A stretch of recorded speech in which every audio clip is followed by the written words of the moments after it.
Alright, I will try to recap session 7 quickly here. So the session picks up when the Hand of Aegis back on the ship in the dock in Dark Orchard. There's some discussion about ship readiness, and general gist is it ain't ready yet. And an agreement is made upon to pay 20 gold per day if the Hand of Aegis wants to stay on the island.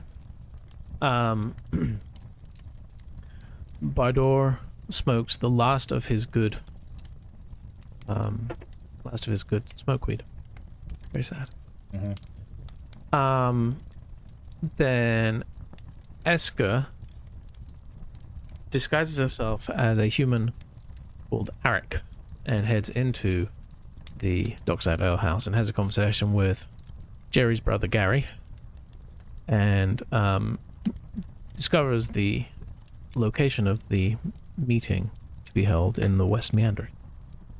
This is the meeting of the group known as the Calm, and it's happening in a safe house in a graveyard hut in West Meandering.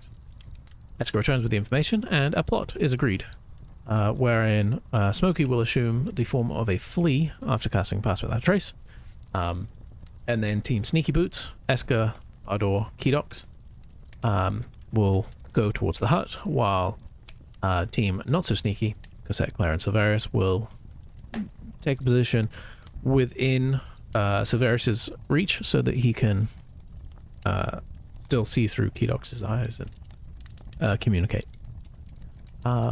As the group moves through into West Meanderings, they have to cross over the river, and there is a bridge that appears to be almost grown out of the stone underfoot, but it has been carved, and the side that you can see as you approach is carved with fiendish crying faces. One in particular stands out to Cosette, which is the face of the demon prince Grazut. And Asga notes the similarities between said demon prince and the Triton seen watching the Hand of Aegis as they left the Delzima dock. It's just maybe Tritons have something to do with the Drakesburg Island.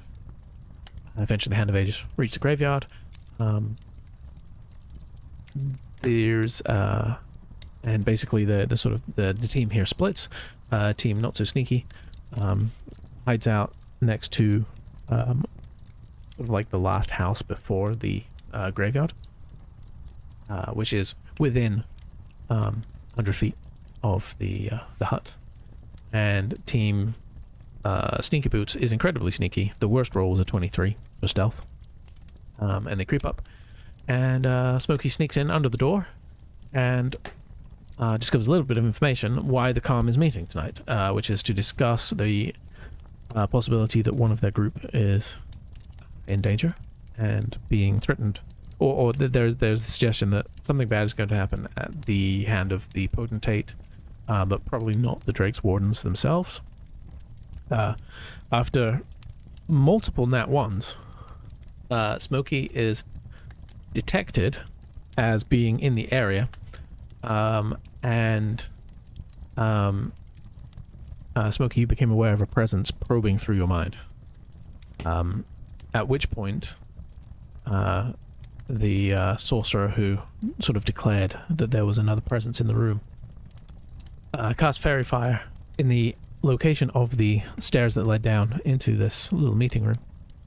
And there's a little flea got nicely glowing, and is eventually swatted by the tiefling who's guarding the door, and is finally knocked against the wall and knocked out of flea form. At which point, Bardor, who quickly disguises himself into, I believe, a human, using disguise self, funnily enough, knocks on the door just straight up knocks on the door. And there's a conversation between the tiefling, a very angry dwarf with a halberd, and eventually the door is opened. Our door is beckoned in. Eska joins with Kedox hopping down onto Eska's shoulder, and we pick up as the group are marched down the stairs and into this meeting room beneath the hut. The last thing we heard was Silverius letting Cosette and Claire know that things were about to get interesting. And then he said nothing else. Literally nothing at all. So, before we pick up, any questions? Yes. On the recap? Anything missed? Okay, yes. Fire away. Not on the recap. Can I get a cup of water? Yes. Okay. Please do. I'll be right back. While Eli disappears, Bardor, remind me what you look like in your human form. Like a human. Right. Yeah. About a foot taller than Bardor, without a beard, kind of lanky, scruffy, like scruffy hair, and sort of envision like a beanie. Okay. Kind of like looking right, a little youngish, kind of.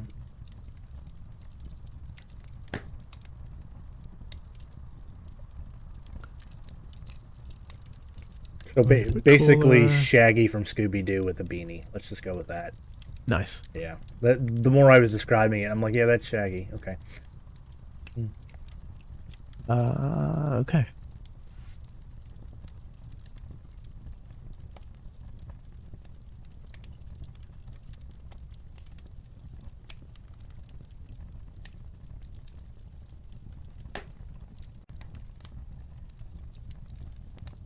Alright. Good to know. You call us Team Sneaky Boots? That's certainly what I called you in my recap, yes. Back. Alright, so. I have one question. Yes.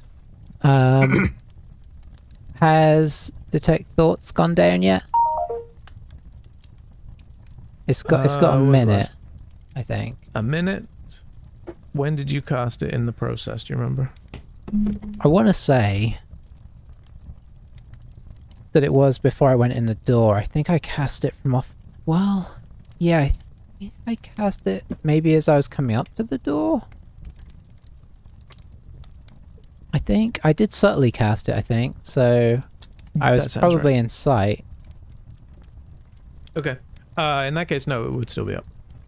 Okay. Because I think you were able to determine that the dwarf was called Gideon, right? Yeah. I think possibly from reading the tiefling. Yeah.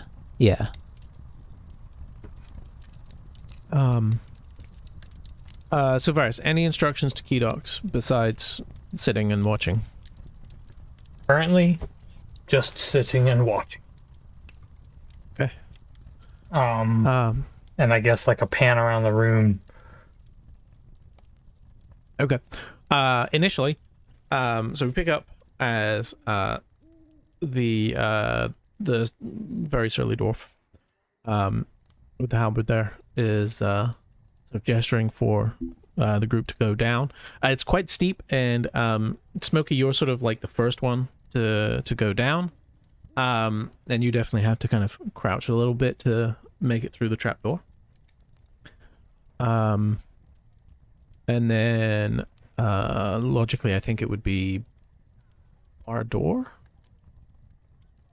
Yeah, Yeah, I think you were in second, so that checks out. So do you just head down? Yeah, I think so.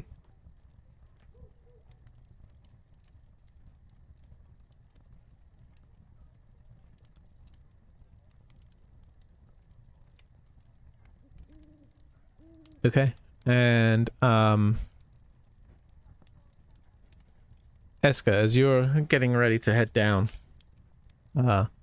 you also have to crouch a little bit, and it's especially with Kedox. Kedox is add some extra height there, so you'd have to just give it a little duck weave and jab. Okay. And Kedox will probably kind of like scoot around Eska's body to avoid, clipping doorways, or kind of like a little like Faraday creature.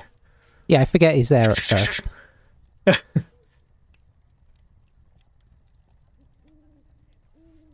He kind of runs up Eska's shoulder and just like stares at Eska's eye with a little grumpy face, and then goes about his business. Well, let's show you what you're looking at then, shall we? Ooh. Oh boy. So you get down, and there's That actually gonna move you back a smidge here to just to the bottom of the stairs. This is more intimate than I imagined. yeah, ditto. Jeez. Well, I did say it was about 30 feet across, and there are about 20 people down there, so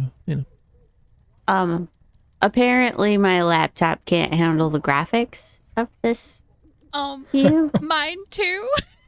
Oh no! Do you have a It's black weird. square too? Yes, I do. Yes.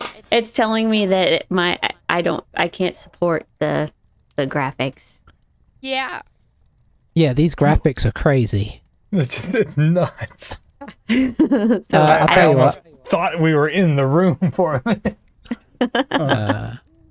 Hang on, let me help you out there. Oh, you're gonna just do a little clip into the Yeah. Discord. That'd be perfect. Oh, I Otherwise, just did it into it's Messenger. just a pitch black room I mean, for us. Maybe that's otherwise, what I it will is. just have to rely on our imaginations. I dropped it in Messenger for you. I mean, in fairness, Okay. Phil does have to describe it as well. Sure, I do.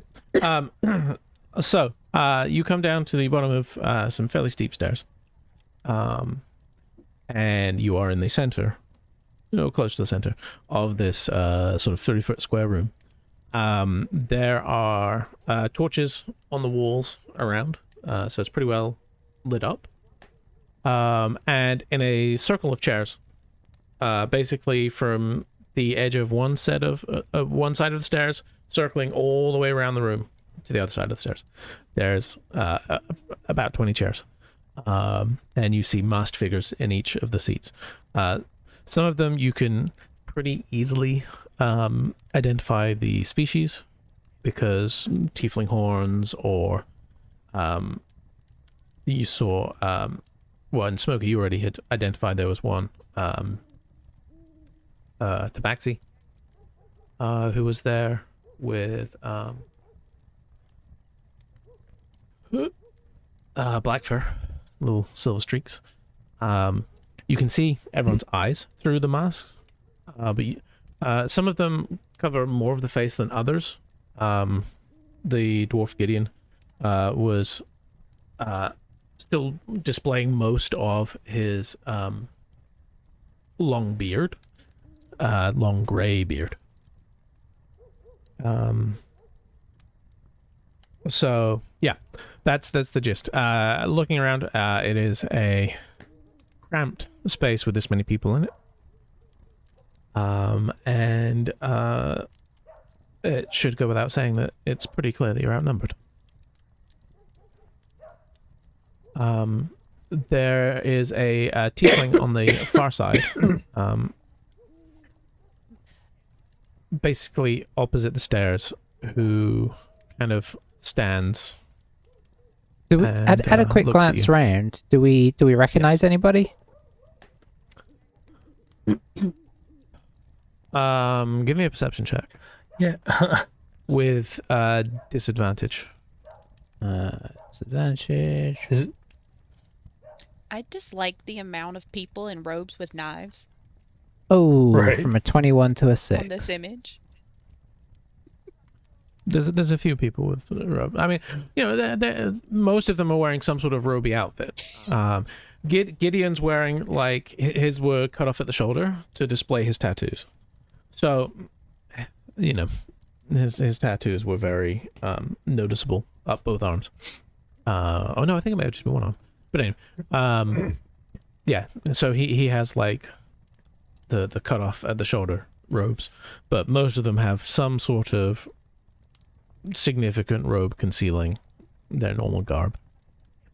So with a 6, no one immediately stands out. It is a little hard. A lot of them have, like I said, they have masks on, which is obscuring Oh yeah, yeah. anywhere from a half to all of their face. And then a lot of them have hoods up. They're not very easy to pick out right now. So you're not sure if any of them are recognizable. Kind of silly question. What's the not the exact ratio specifically? I'm curious who here is how many extra tall and extra short people are there? Because I'm thinking of the halfling and I would say I'm thinking of the Goliath, but is that even something that I am looking for? I don't know if that's something you're looking for. I think- Definitely halfling, so short people. I think Cassette Okay, mentioned it to us, right? Who? I think yeah, didn't probably. Cassette mention, because I think the Goliath bumped into, if that's who you're talking Me? about. Yeah, the big Goliath, I think, bumped into Cassette and Claire, I think. So, and I think it got Because Because brought Claire up. recognized what a Goliath was. Or maybe, Hmm. yeah, maybe it didn't get brought up In actually. Delsima, right? Yeah. Yeah, that was Yeah. back in Delzimer. Okay, so Okay. This was like 3 so- days ago. My goodness. that's true. Well, definitely short for sure. Yeah, there's a number of shorter folk. Obviously, Gideon is not particularly tall as a dwarf. But he's beefy. No, he's he is lean. beefy. Well, Lean beef. he's lean beef. And then there's clearly one other dwarf. Because again, you see the long beard protruding from behind the mask. And there's definitely 3 other shorter people.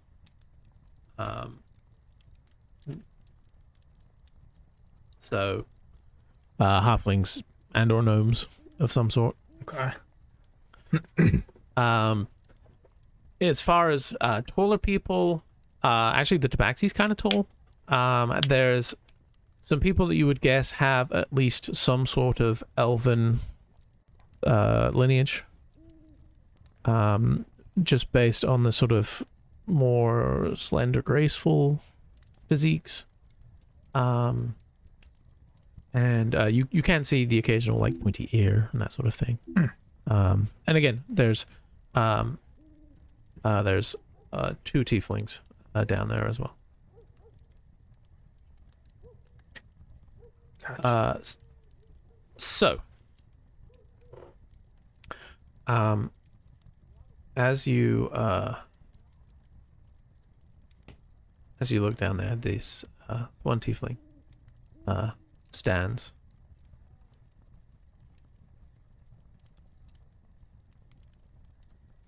And trying to find the right notes for her. Hold on. Oh, that's her. Okay.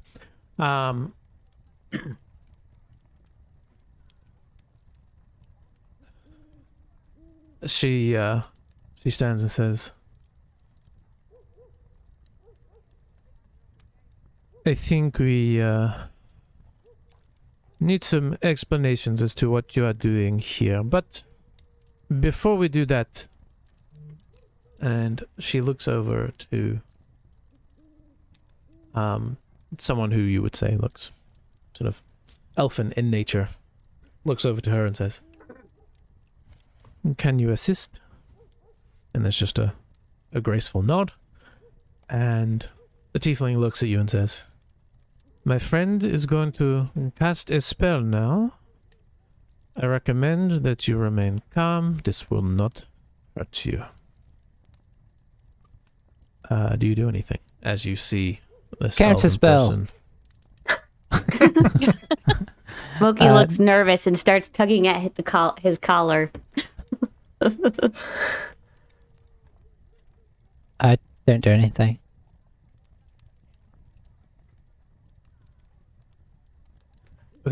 Butter, you doing anything?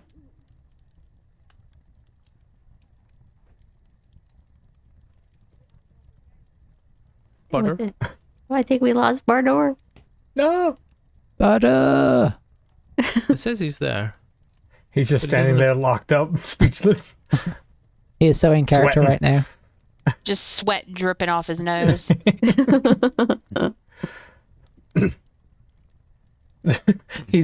But now he's a with his disguised self, like his chest is sweating real bad. Yeah. Just pop that in the chat. Okay. While we assess that, Silverius, Kedox is picking all of this up. What are you doing with, as far as how much are you communicating to the others, if anything? So I would say that every now and then, what basically Silvarus is going to do is he'll just kind of come back and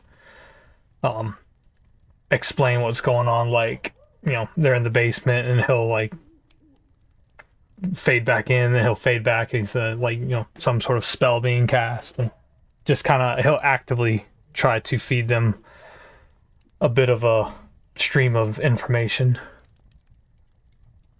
Okay. Claire, what do you do with that information? I'm sure it's very frustrating. With him blipping in and out. Hello. It's like you'll ask him a question and he's gone again. Yeah. I'm picturing that's exactly what's happening before she can even get a question out. He's just gone. Yeah. Yeah, definitely phasing in and out. Just like James. I'm going back to my world. Yeah, He's I'm here. going back to my world now. So hopefully this works. Yeah, you seem to be audible now. Yeah. Okay, good. Hopefully this lasts. Had no problems with the internet all day, so Ah, gotcha. I'm on my hotspot now, so hopefully this works. But yeah, so Claire is pretty much just on edge, standing like right underneath him, staring up at him, waiting for updates. Like almost like she's like when she's standing there, she's almost like coming up on her tiptoes. She wants to be like closer to him, like she wants to try to get words out as fast as possible, and doesn't quite ever make it out in time before he blips back into Kedox. Gotcha. And Cosette is equally frustrated at his lack of explanations and so on.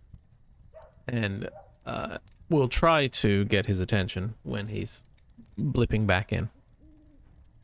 Because I know it's difficult to handle two scenes going on at the same time. If Yes. if Autopilot Cassette or Claire have anything to say, can they interrupt? Can they like smack Silvarus when he does come back through, like, hey, and get like a word in, like, you big dummy. Yeah, I figured when we maybe officially come back, because I know we kind of blipped over just to let James come back. Thank you. Get time to come back for what they were finishing up with their scene. Yeah, and there'll probably be a fair amount of sort of blipping back and forth. But yes, I would say if Team Not So Sneaky at any point needs to react to something that happens in the basement there, just let me know. Mm-hmm. If you haven't had a chance, then just interrupt and let me know. Speaking of interrupting, I do want to use the last of my detect thoughts to initially focus on the tiefling, and when the tiefling asks the elf, did you say? Probably. The potential elf to cast a spell, I flick over to that elf, so I'm trying to get any surface thoughts from either of them in turn Okay. before it fades out. you're detecting a lot of distrust, and anxiety, and there's a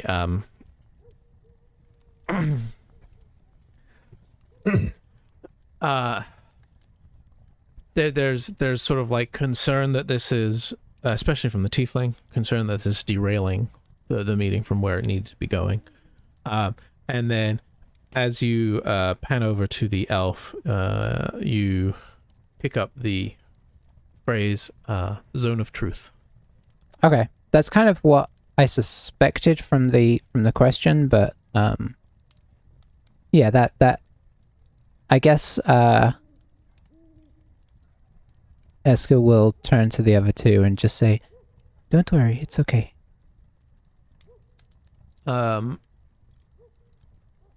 Okay, Bardor, Eska, Smokey, and I suppose Keydox. Please make charisma saving throws. Is this? I don't remember, so I'm just gonna ask. Is this in any way a charm effect?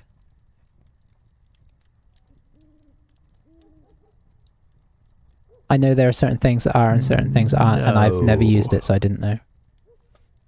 That's unfortunate. I don't believe it is. Zone of Truth. Yeah. It's an enchantment. Enchantment.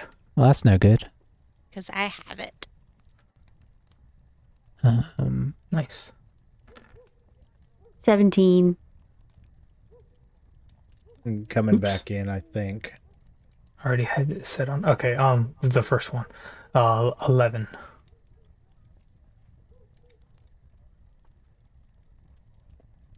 Okay. 23. Okay.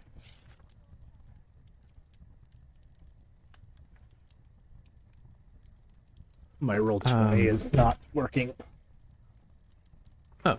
But Go old school. just Exactly. Dice. pulling out my dice.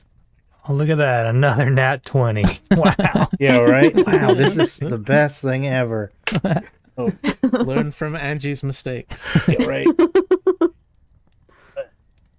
James, just remember, you can roll anything but a 1. Well, I rolled a 10. And I'm not sure what my stats are on this. What is it? What was It's a charisma saving throw. Oh, well then that's like -2. So I got an 8. Okay. All right. So, based on that, Eska and Smokey, you feel this sort of like wave come across you, and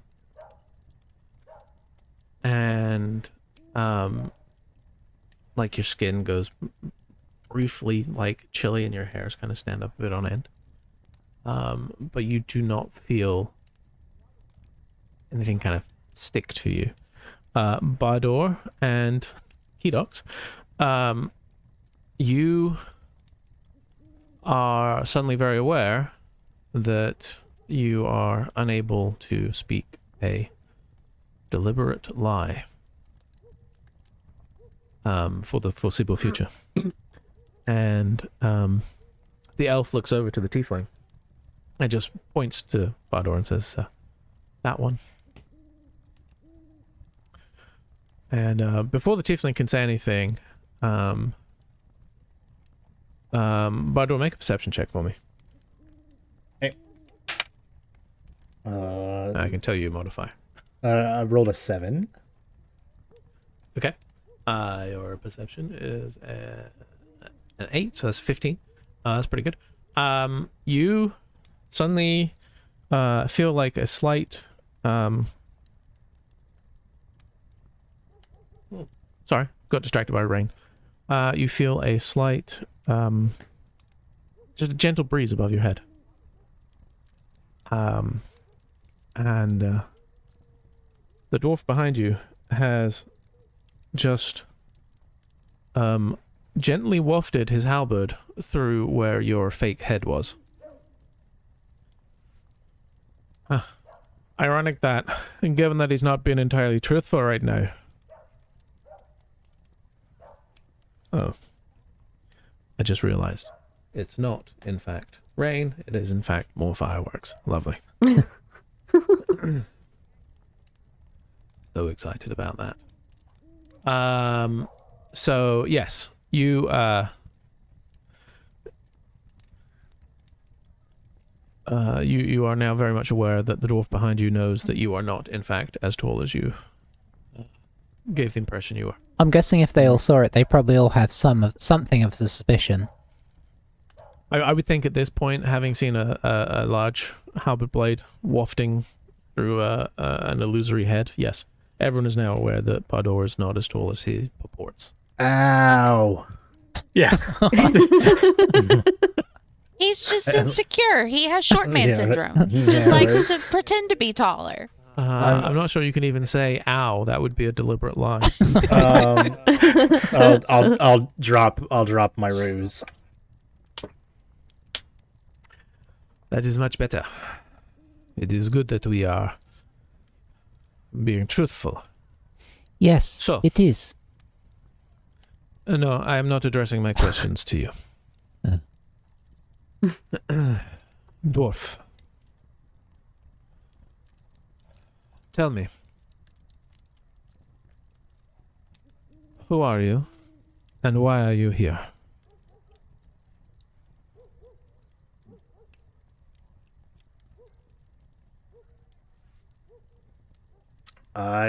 We are here to find answers.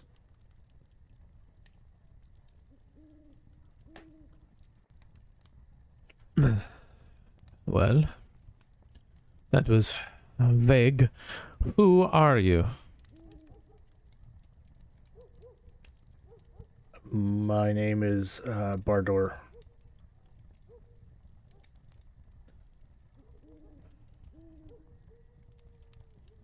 Why are you snooping around a graveyard hut?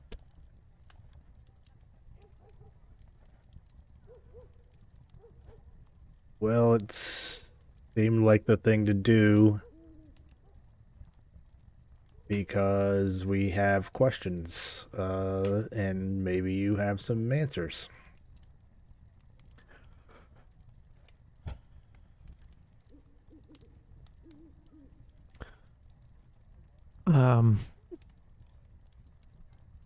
There'll be no need for an insight roll here. All three of you, and probably even Kedox, can just feel the tension. Like the air is just getting thicker.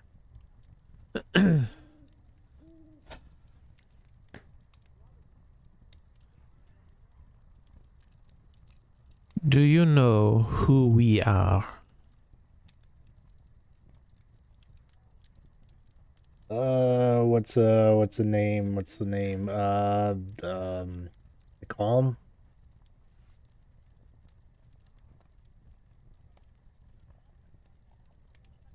There's a slight sort of twitch. Not exactly living up to your name. And you can just see her eyes through her mask. And they are all red.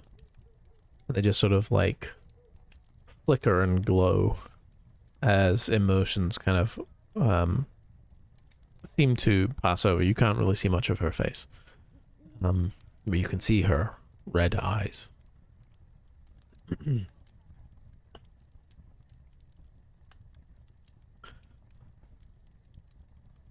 How did you learn about this meeting? They still talking to me? Yes. I point over to Eska and say, that one over there.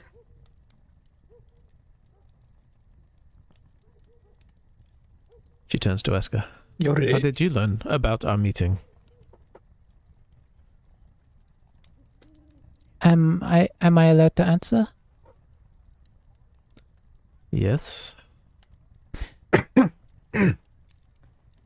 Your people are not as subtle as they believe they are.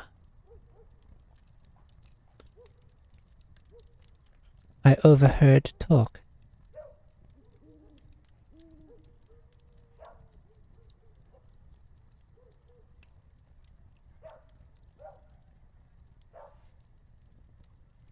Would you recognize the person you overheard if you saw them?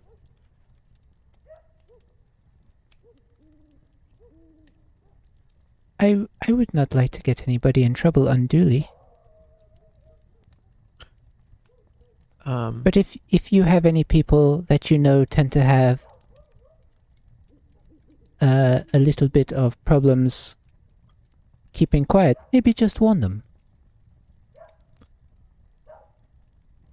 There's like a pause, and then she like flicks her hand, and a mask flies off, sort of like into the center of the room. And it's from as you come down the stairs, sort of like almost behind you to the right.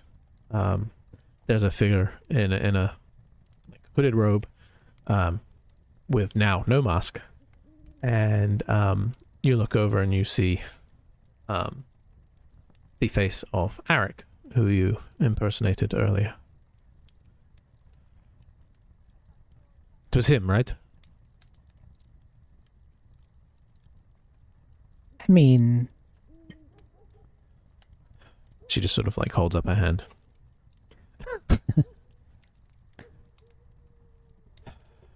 We will be having words, Arik.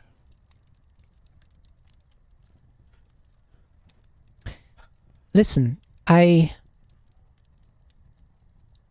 hope it is relatively clear that though we heard about this meeting, we did not bring the authorities in here.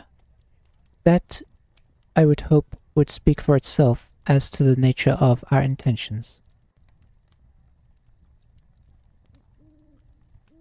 But who is to say that you are not, in fact, spies or agents of our enemies? I mean, perhaps it is possible, but I imagine that they, from what I have seen, they act swiftly and in force. So I imagine that you would be being taken and the information beat out of you right now. She looks over to Bador and says, "You, Bador,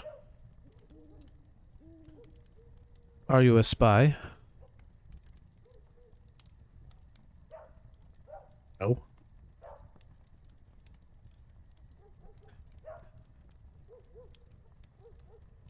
Are you working for the potentate? Nope. Do you have love for the Drake's guards? I don't have love for many people. No.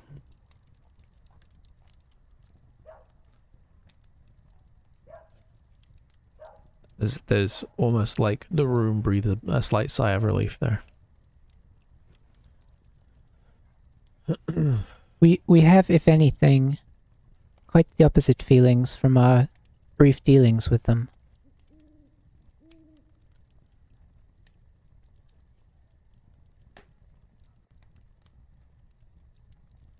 Perhaps you should enlighten us about your dealings with them.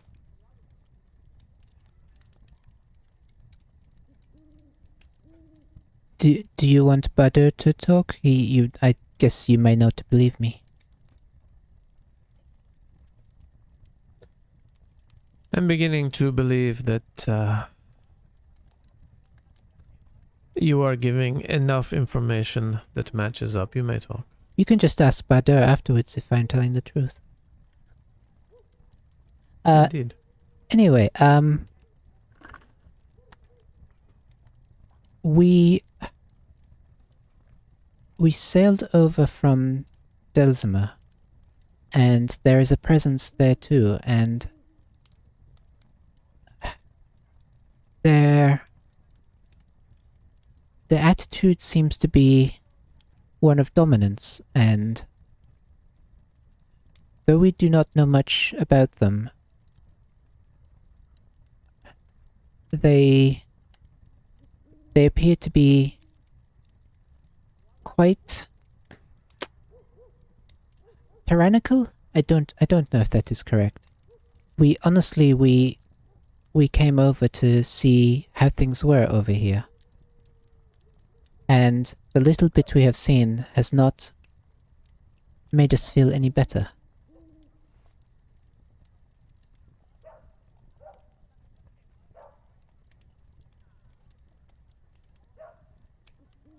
She just kind of looks at Bardor and just raises an eyebrow. Nope, you can't see her raise an eyebrow. Too tall, huh? She Just way too tall for me. She looks over at Bardor and just says, "Well, true." Yeah.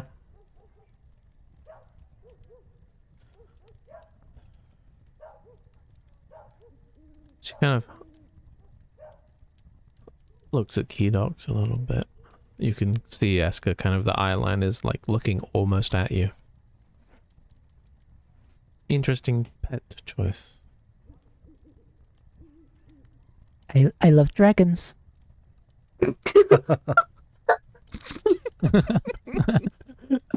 I'm gonna need deception on that one.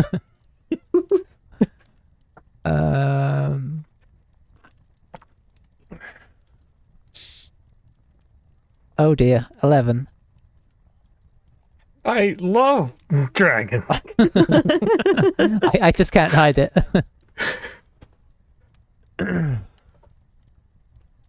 She pets him on the head and gags.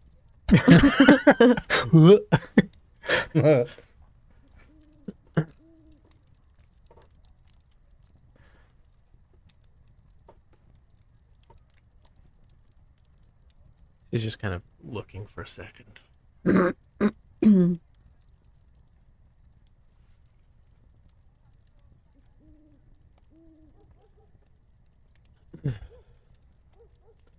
I would like to trust you. But you must understand it is difficult. You have snuck into our meeting disguised as a tiny insect. And she glares at Smokey. He gives a false grin. Disguising your faces. Glaring at Bardor. And perhaps carrying around someone else's creature. Damn, she's good. I mean, in fairness, you are hiding in a hut in a graveyard, wearing robes and masks. We were not asking for trust. It would be the simplest of things for us to dispatch you. We already have the perfect location to dispose of your bodies. I was about to say the same to you. Oh, this all seems a bit aggressive. You hear a little rustling and twitching. We have no interest in conflict, though. We want to know more about what is happening here. Truth be told, we heard about your meeting, and though we did not know what it was, curiosity was piqued, and I was eager to find out more because we have wandered around the city and there is not a lot of give. It feels like it is not easy to... like it would not be easy to make any headway or any discoveries. So finding out there was some kind of clandestine meeting I will admit, we just hoped to listen and find out what your intentions were. That was quickly made impossible, so here we are. But that does not mean that we are your enemies. We merely sought to find out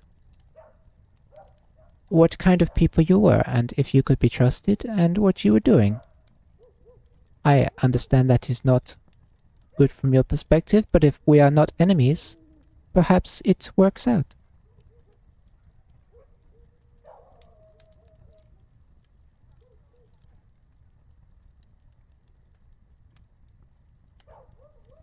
I'm getting my dice ready just in case. What was that? Said I'm getting my dice ready just in case.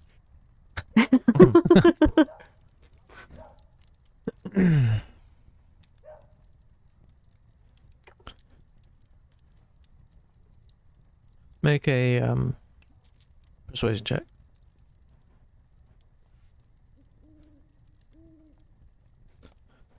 Oh, 17? Anything from the outsiders. Ooh, boy.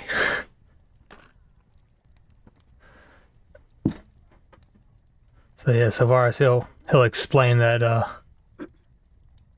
right at the end of that explanation. I guess he'll actually make a quick glance at Cosette and Claire.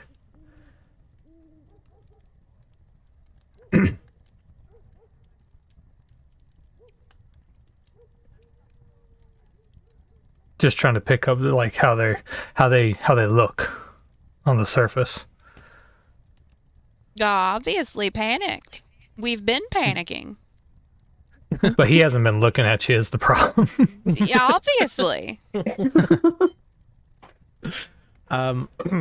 Cassette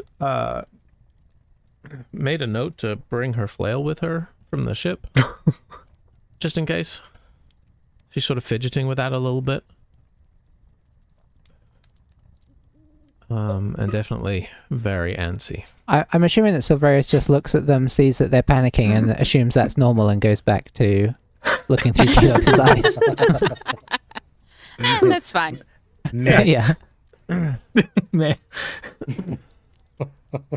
But no, Claire actually has her hands like fisted in like the edge of his cloak and is tugging on it.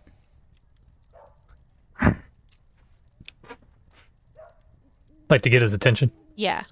He looks down at you. What? What do you mean?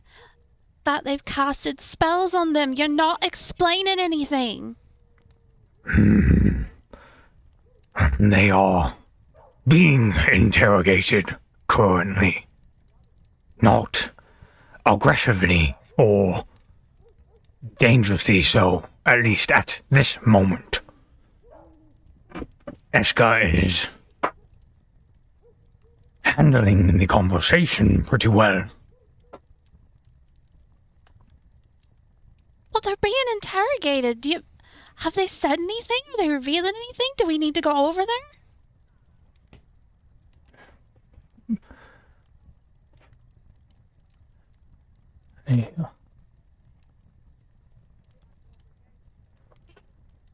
He looks over to the shed and looks back at her and Cosette and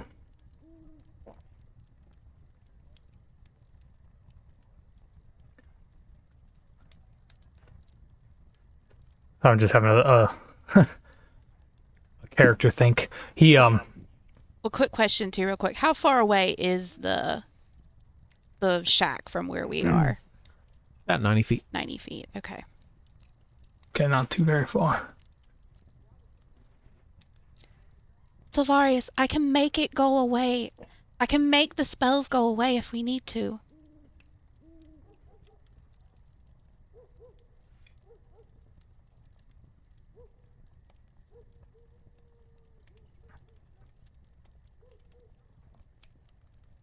He kind of snaps back a little bit and he's I am not interested and saving their lives unnecessarily. What do you mean by that? They put themselves in this dangerous situation.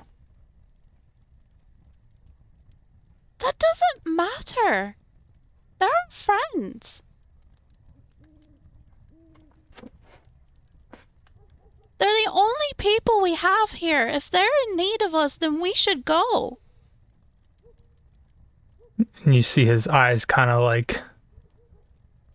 twitch a little bit, and he's like, the words are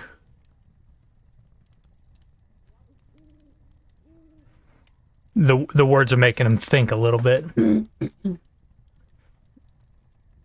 she just impatiently, she just huffs at him. Well, if you're not going to do anything about it and you're not going to tell us anything about it, I'm just going to go over there myself and see what's happening. And she turns to just start stomping off towards the shed. And he's like, No, you will not, Claire. and he tries to grab her. Oh, God.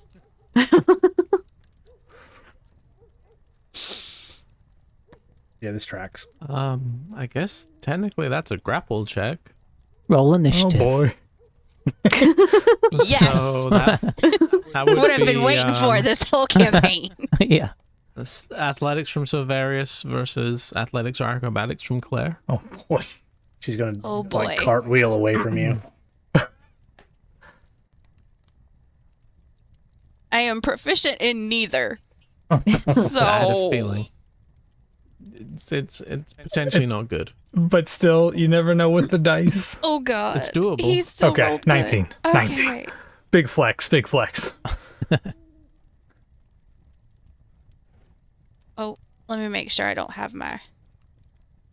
Okay, I'm on normal. I thought I was still on advantage from last time. Okay.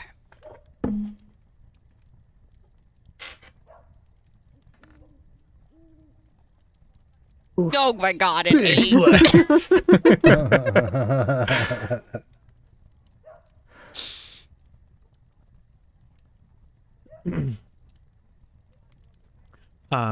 So yeah. Severus, you are able to sort of reach out and grab Claire's hand. As you do, Cosette is gonna sort of step out and just say, Enough. And she casts Calm Emotions. I need you both to make a charisma saving throw, Ooh. please. Oof. My other great stat. Unless you wish to fail. I'm gonna try not to fail, but I'm doing really bad with the 6.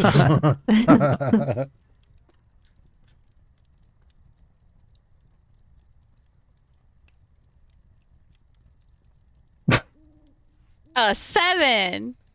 Don't mess with cassette. The cassette has spoken.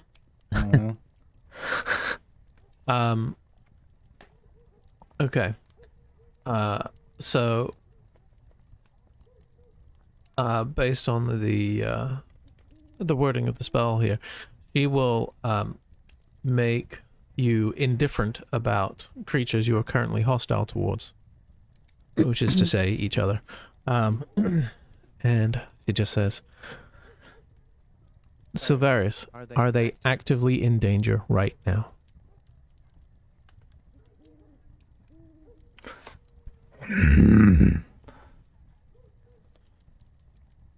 Not entirely yet. Claire casts Zone of Truth on Silvarius. But not really. I think we need to stay here in the cover of this house where we're not being able to be seen from the hut. That could increase the risk to them. If it looks like it's going to turn, Kedox will let us know, and we can go. They have not mentioned us yet. If anything, should they need us, we would be a complete surprise but we should hold on to that card.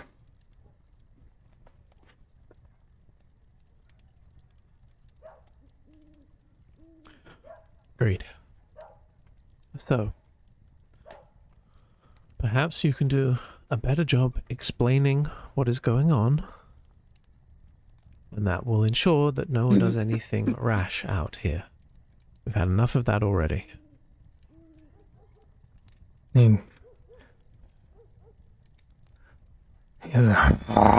Fine. And he goes back in just so he can catch back up on the conversation. As you cut in, Esker is saying, "Oh, he's about 6.5 feet. He's just hiding out behind the hut out there." I cast Shocking Grasp on her shoulder.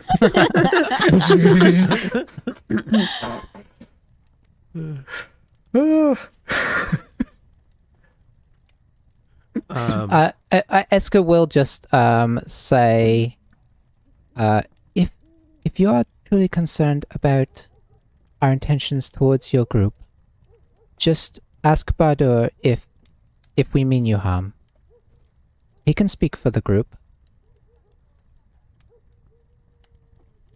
Very well.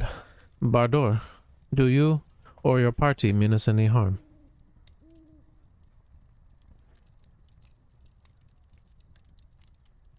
He pauses and thinks. Not at the moment. Depends on how you guys. Depends on how you act. That is true. We don't entirely know what your intentions are.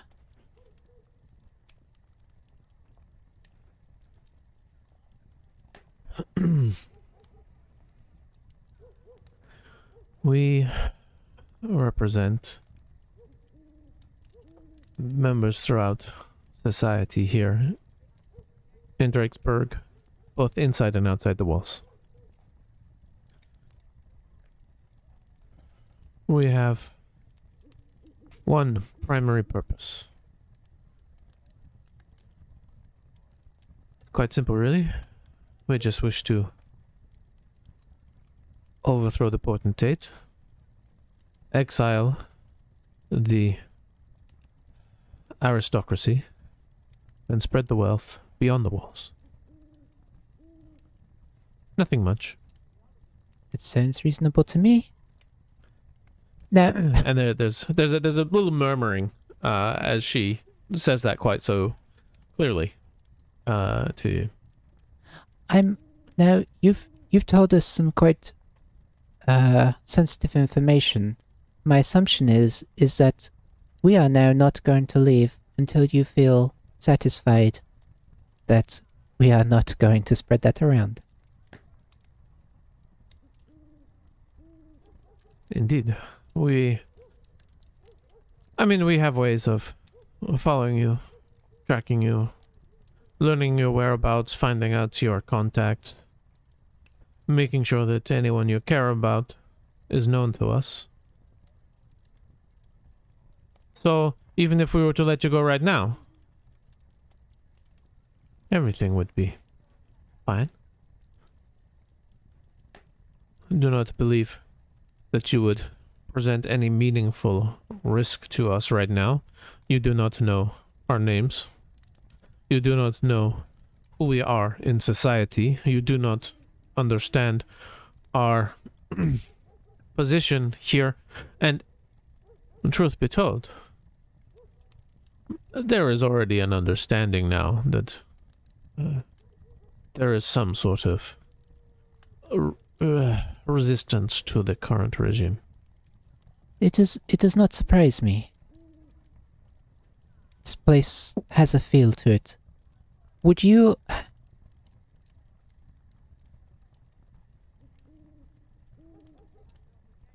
perhaps explain? I don't know if that is worth it. So, as you have been willing to tell us what you are about, perhaps a return of trust is worthwhile. we do have friends here. Not too far away. If they were to come in, would you be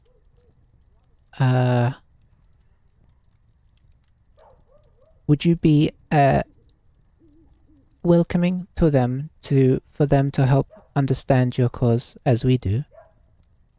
Because I feel like we are not entirely removed from a similar path, and perhaps there can be mutual help.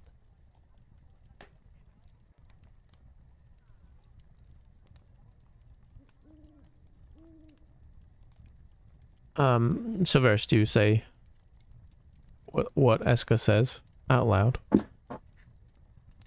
Yeah, he comes back and he's like, he just says, Ska. and he looks to them. He's like, Now they are aware that others are out here.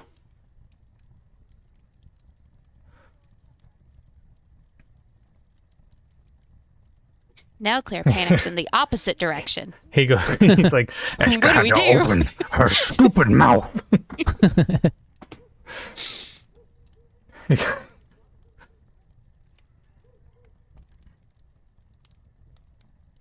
and he dips back in real quick to stay with the conversation. Interesting. Well, I assumed there were others. This is a risky gambit to bring so few. So yes, I think we could have them join us. It would perhaps help with the discussions. I will say, and she pats Kedox on the head, it is entirely their choice. But as much as possible, I would like to build an amount of trust with you. Or I truly think we could help each other.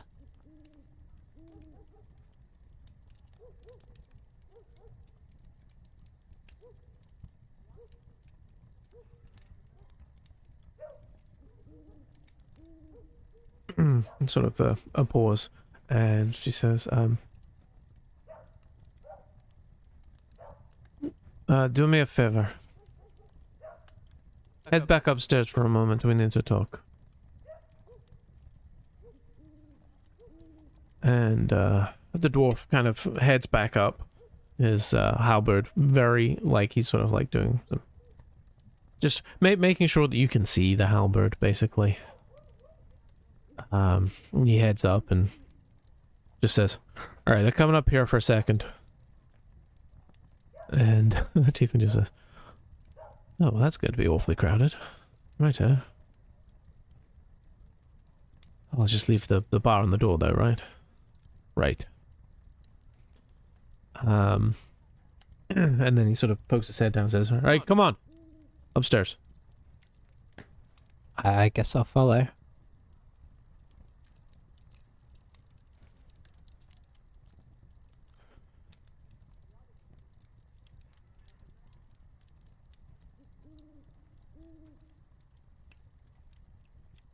Smokey, Bardor, you heading up? Yes. Yeah, sure. I if especially if we're kind of being asked to go up. What? Beep boop boop bop. Uh-oh, it happened again. Yes. Okay. That'll do. Okay. Alright, so you head upstairs, and then you hear some chair scraping and stuff. And there's some muttering, but you can't really hear what's going on. You do hear one slightly raised voice that sort of seems to be a little agitated.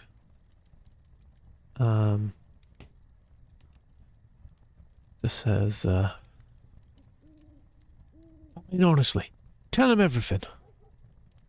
And then you hear some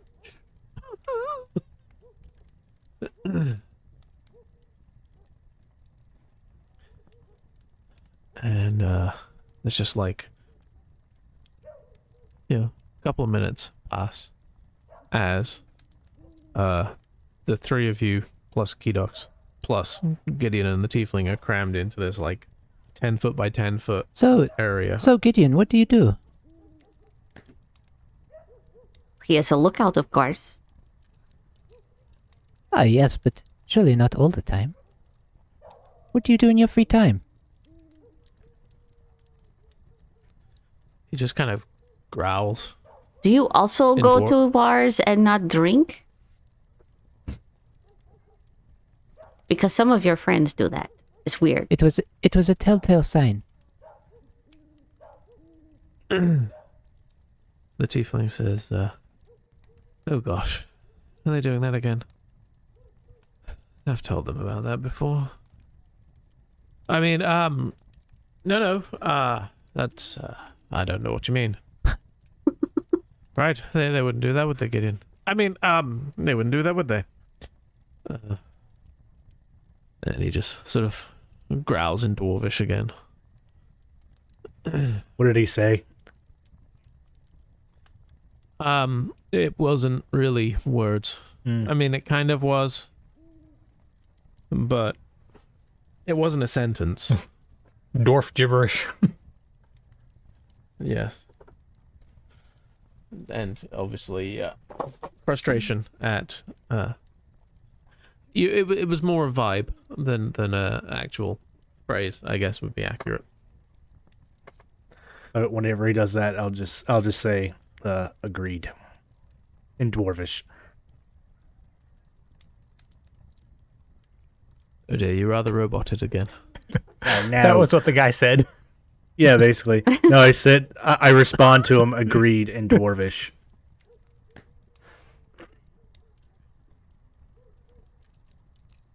No. You get like a quarter of a smile, which isn't easy to see amongst a thick beard, but you're pretty good at reading what a dwarfish smile looks like. It's just the slightest mustache twitch. Yep. Yeah. I'm proficient in that. Proficient in mustache twitching. Incite the beard. They have a full conversation in Dwarvish without saying anything. It's just their beards twitching. We've got no idea what's happening. And nodding heads. Nodding. That's it. Uh-huh. While the mustaches twitch, Severus, when Eska kind of pats Kedox and says that it's entirely up to them. What's happening outside? He Is calm Tells- emotion still in place? It's 10 minutes. Oh. So if he sounds angry, it's actually his Oh, calmest beg pardon, form it's of 1 anger. minute. It's only 1 minute. Oh, one? Okay. So probably it would have been very close to dropping off at that point. Yeah. He And- would come back to... Go ahead. And it only would have calmed our emotions towards each other. Correct. So, yeah, I'm still mad at Eska. Yeah, you still would have been mad at Eska. Yes. Yeah, I mean, so- I kind of assume that's his calm baseline anyway. Well, Eska has given us the option to present ourselves and be a part of this discussion. Things have not escalated yet. They are more discussing matters of their organization and their cause against the potentate and the aristocracy of Drakesburg.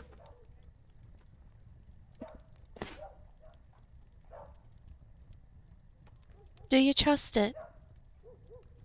The whole thing. Do you think we should go over?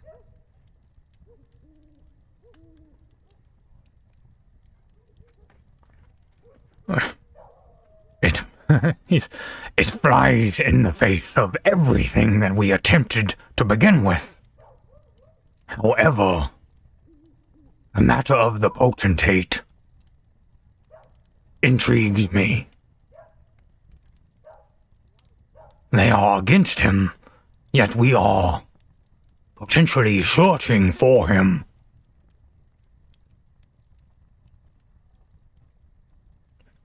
And I am not scared of these townsfolk.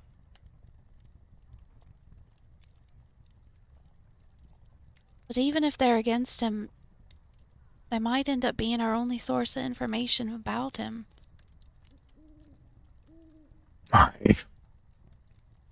And we have the benefit of them holding a disdain for the Drake's Guard as well. So, we have a commonality.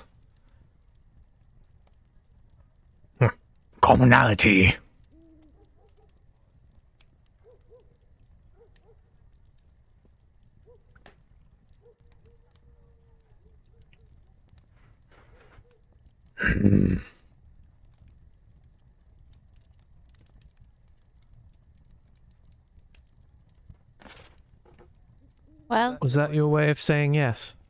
was that growl the end of a sentence or the continuing of a thought? I'm never Nobody quite sure. knows. Nobody knows. Not even me. He's never really finished speaking. No, So Varys No. never actually finishes. he just has a constant stream of thought, like monologue. You just have to interrupt with your own Yeah. thoughts. Well, if we go over, at least it evens odds a little bit.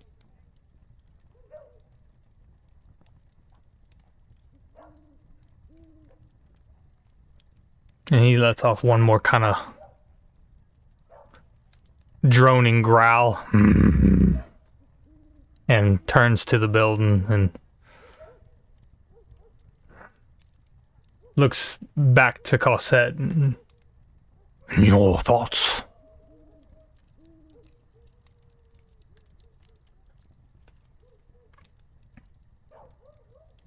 I think there's strength in numbers.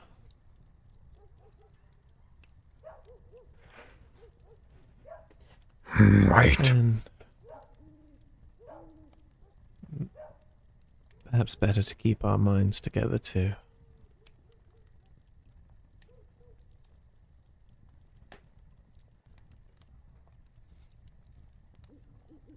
What's the one thing they always teach you in adventure in school? Never split the party. I read over that chapter.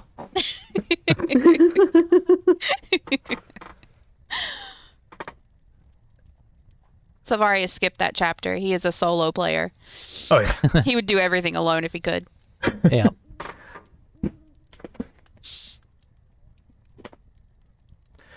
and that would lead Silvarius to start heading that direction quite grumpily. Yeah, deep breath. Would leave the safety of the blah blah the hiding spot, and More dwarvish. huh? I said more dwarvish. I'd been a bit Yeah, blah bad. blah blah blah blah. The hiding spot and start cautiously making her way towards the little hut shack thingy. Decrepit little building.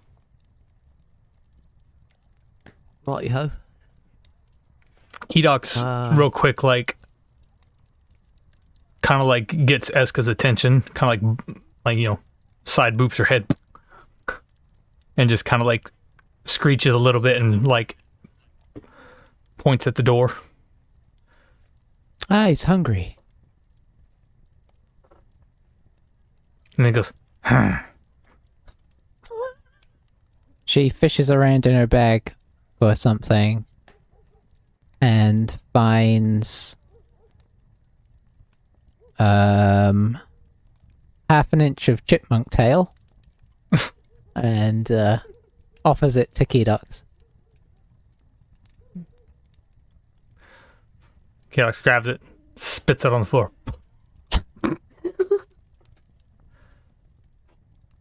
Very picky, this one.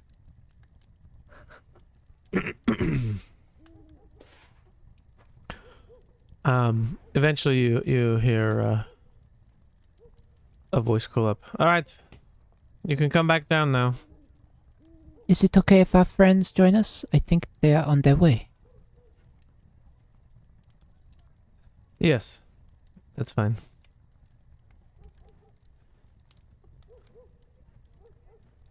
I guess Eska will just look in the direction look in the direction that she was expecting them to come from, and message to I guess because of Kedox, she'll message to Severus and say, just knock on the door.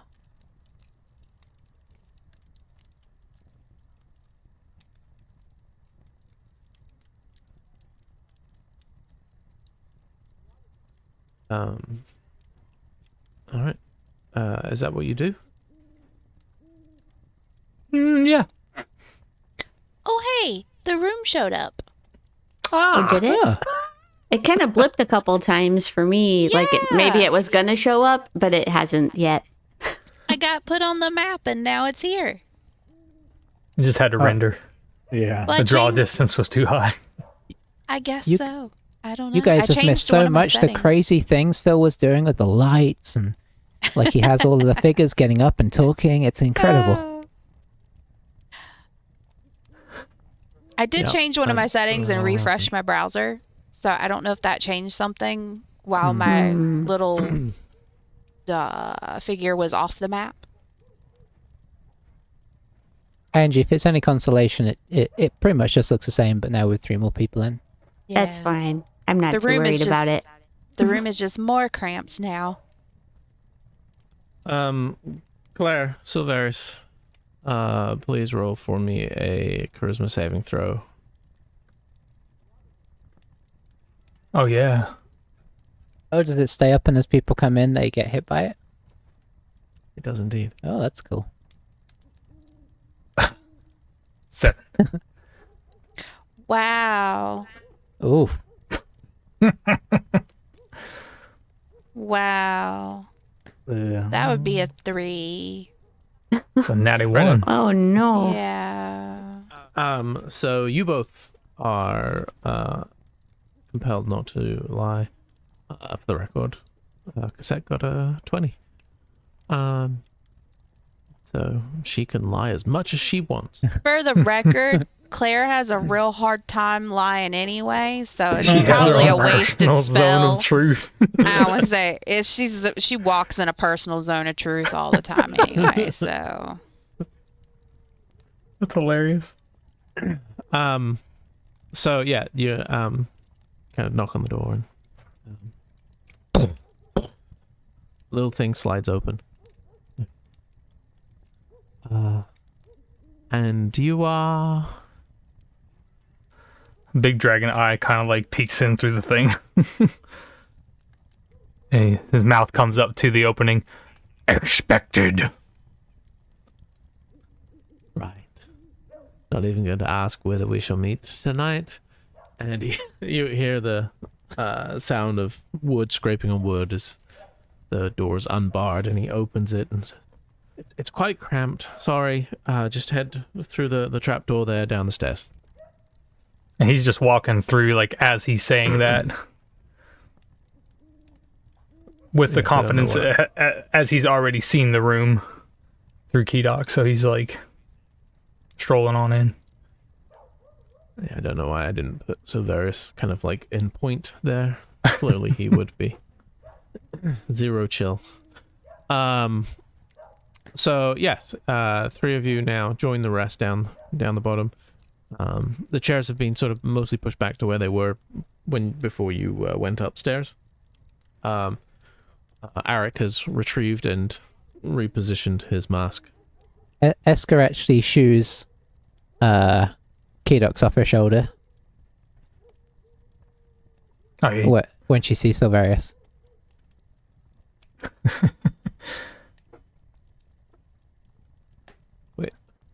Why won't Kedox go on top? Keydox grapples Eska's shoulder. You must live with this.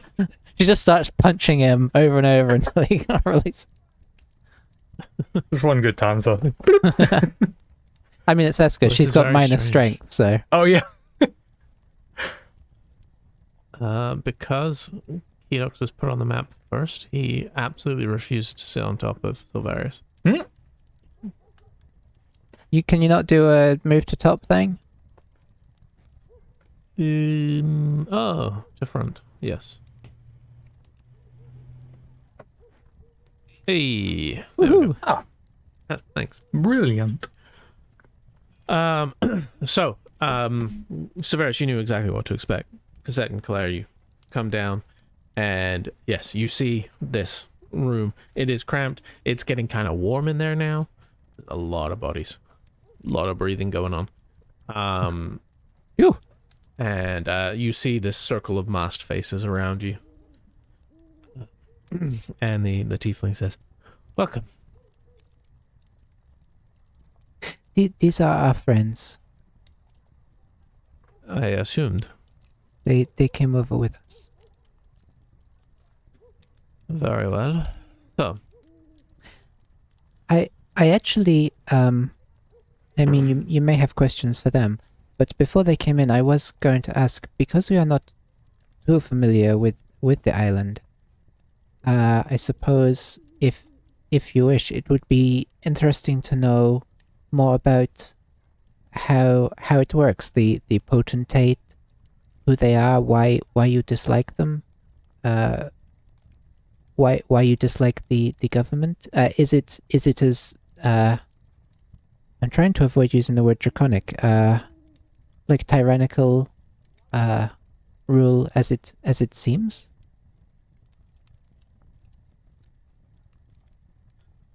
it is, it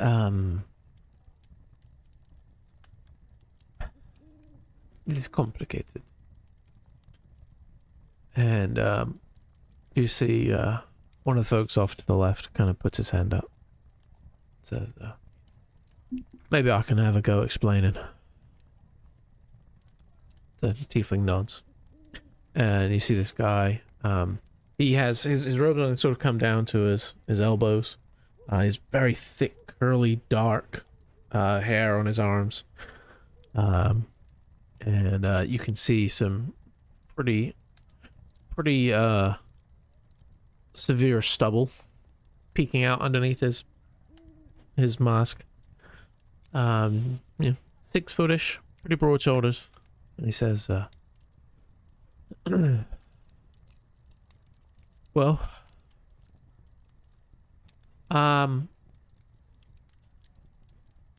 see, it's complicated, right? Basically, thems that have a lot in the city, very good at keeping it to themselves. And there ain't no one better doing that than a potentate. Nor do we ever see him, of course. Very much a, I don't know. He's almost like this sort of mythical being now. I don't know anyone who's seen him.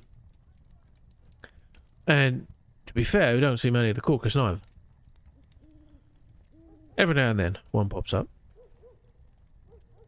But there are certainly those who benefit from the surroundings. You know, there are those that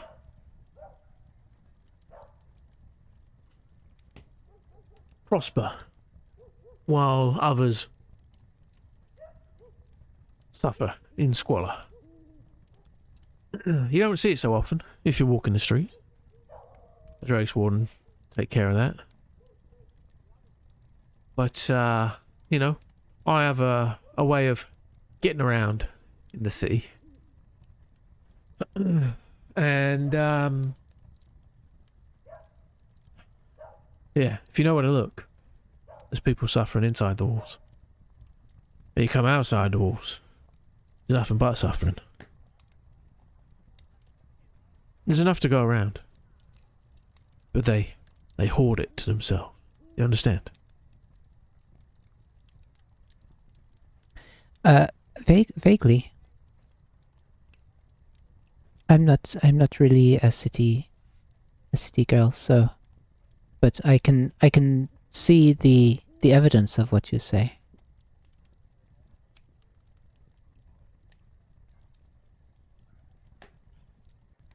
I mean, I don't think this is a city problem. This is a haves and have-nots problem. Just so happens that we're in the city. But mark my words, this happens from the biggest cities to the smallest villages. There's always someone trying to get one over. Are you concerned with this as a wider problem, or are you just trying to make this change here? Well, I mean, finer thing as it would be to fix the world. I think we'll start with my front door first. That Then makes we can sense. worry about the rest of the world. Maybe, just maybe, if somewhere as big as Drakesburg can make a change, maybe people elsewhere will get confidence and we won't have to go fix it. It'll be fixed by others. You suppose that other people will have heard of Drakesburg?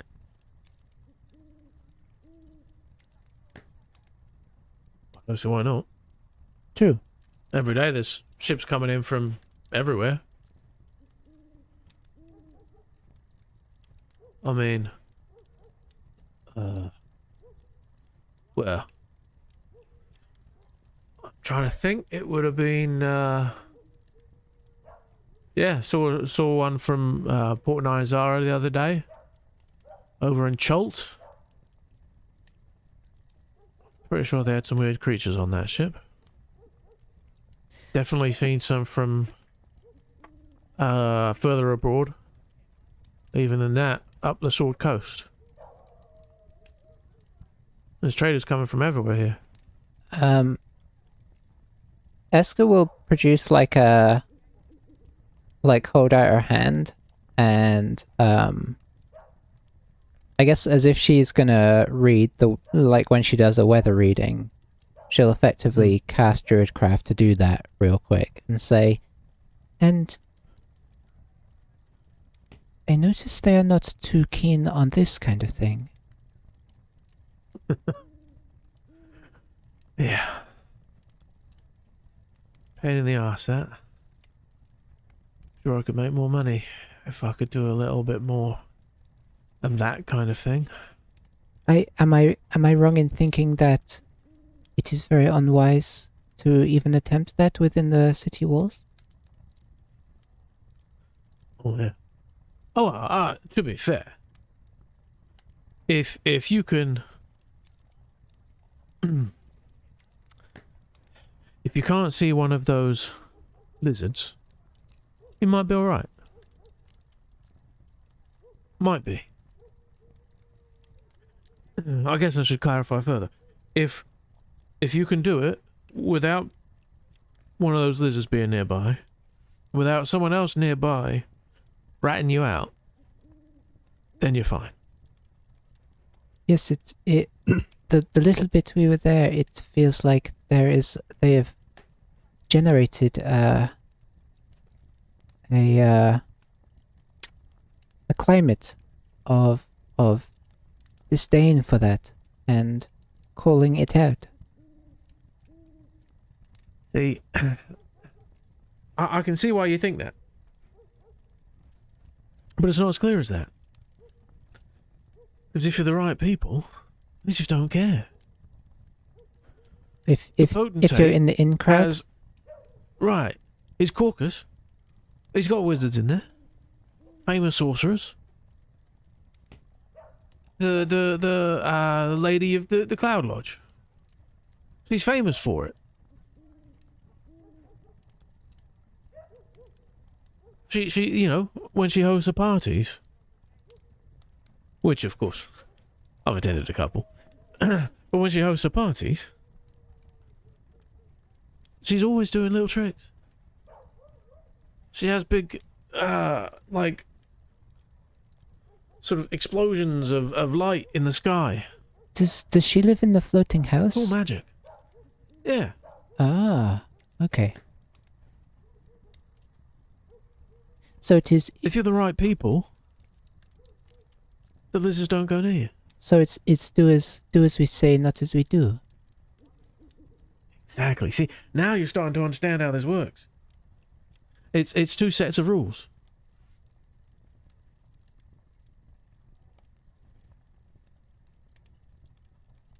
I mean, That's what we're trying to deal with. I don't think I am wrong in saying that our group as a whole very much dislikes that kind of thing. Very much dislikes that kind of treatment of people.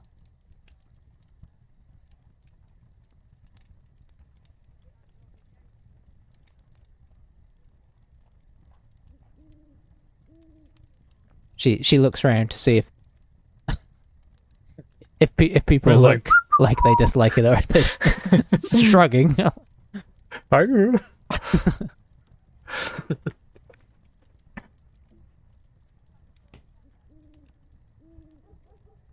Just trying to figure out the. We were in a village recently where they it is not quite the same, but they were putting I think they'd even threatened to execute a boy for just his ability to be able to do magic. And that did not sit well with us. We like people to be able to express themselves as they are.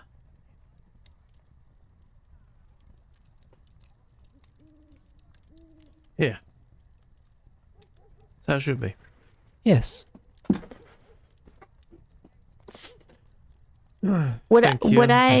would I know of a place that Eska's talking about? Ooh, interesting.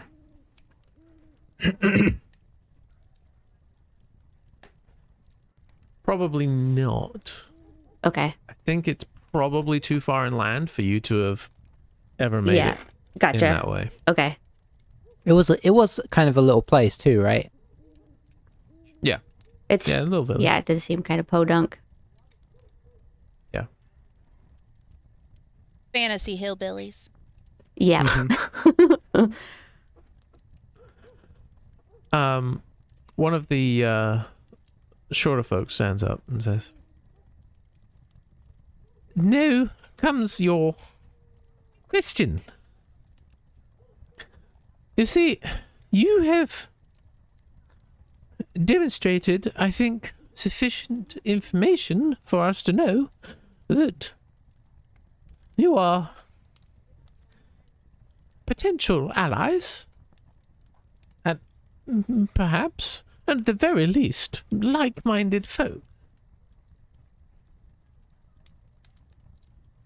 I think we have demonstrated a degree of trust on our side, too.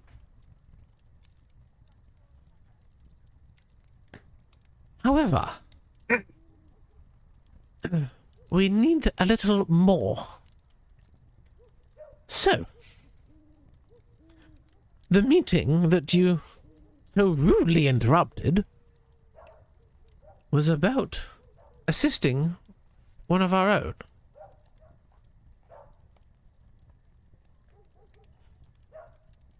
One of our network has been identified and is currently on the run inside the city. We need to get them out safely and transport them away. We're not even really sure where. It might be enough to just get them outside the walls, outside of the prying eyes of the Drake's Wardens. Perhaps we need to get them further. However, any action by any of us could potentially bring the whole House of Cards tumbling down. threatens the very existence of our organization. There's information that this person knows. Names, for instance. That could derail everything.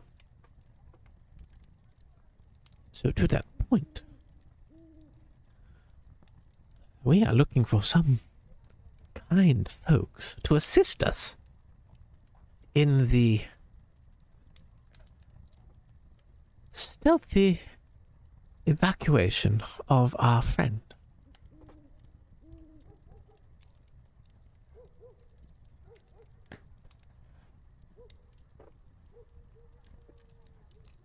I feel that certainly we should be able to help, right?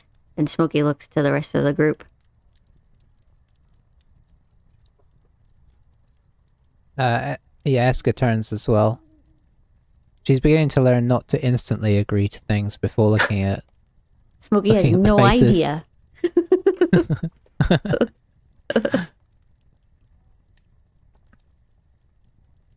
What is this person's name? Well, it's tricky. I can't give you all of the information right now. The irony is that not everybody in this room knows the identity of everyone in this room. Never mind factoring you fellows in.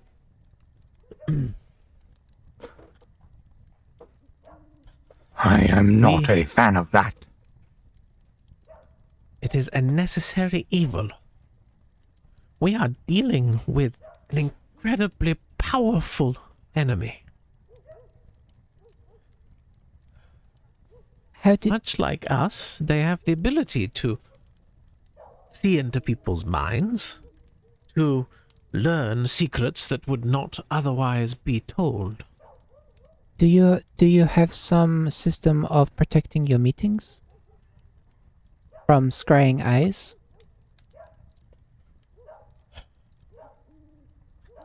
We have a number of safe houses that have a certain degree of protection, yes. Good.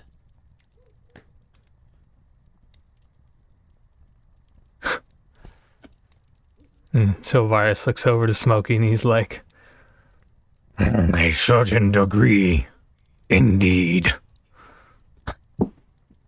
In fairness, we had not anticipated insects. But we will make adjustments. You have actually helped our cause in that sense. They're gonna get kind of bug spray.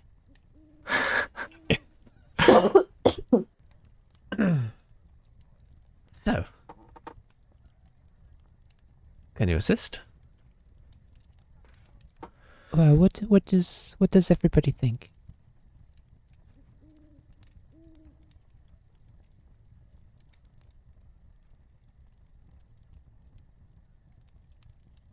I would like a better tactical situation diagnosed before we say yes to this, but we might not have a choice. Yes, is there any information Yeah. you can give us apart from we're looking for a person that we do not know what they look like? Well, yes, we'll give you the information. I'm just not giving you the information now. I think he wants Because to. of this I think they want to situation. give us information away from everybody else. Thank you. Yes. And In fact, what would be our other options? Out of curiosity, what do you mean other options? if we say no to helping you, Well, then I think it's pretty clear that you will find that we will not be working with each other in the future. And if you cross our paths, and in any way cause us difficulties, then you will find the full force of the calm upon you. just wanting to be sure the option didn't end in that result prematurely. We have no interest in drawing swords tonight, I think we've made that pretty clear. If we had wanted to do that, we would have done it long before the three of you arrived.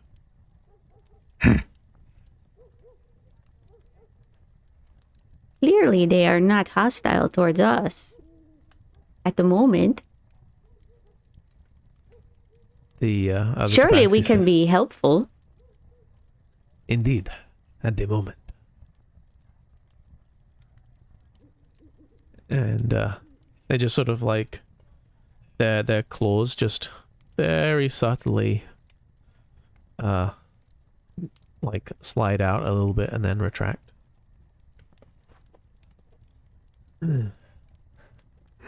I mean, I don't mind offering help. I will say, some of us are a little bit cautious of wanting to take on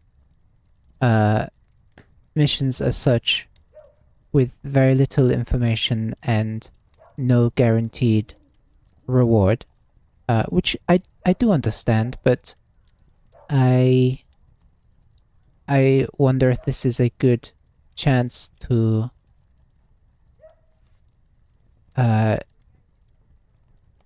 find out more and make good allies. That I am with Smokey on this, but we are a group. We've taken on things before with little information, and I mean sometimes it's turned out good, sometimes bad, but we've usually found out more than we knew before.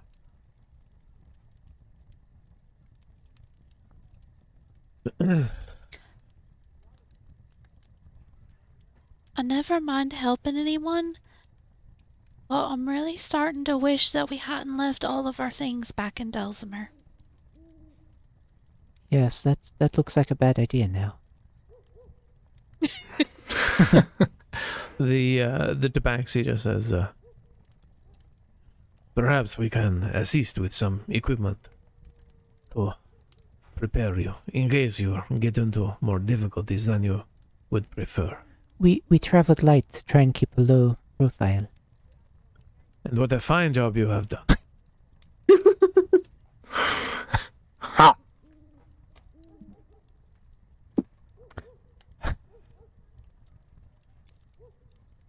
For ease, why do we not meet at the Cup and Rat tomorrow at the lunchtime? I will be there. I think you will have no difficulty recognizing me. And we can discuss in more details if you are interested in assisting us. Then we can see about getting you some better equipment to suit your needs for this particular undertaking. That sounds like a perfectly reasonable suggestion to me. Bye, CC. I can go along with that.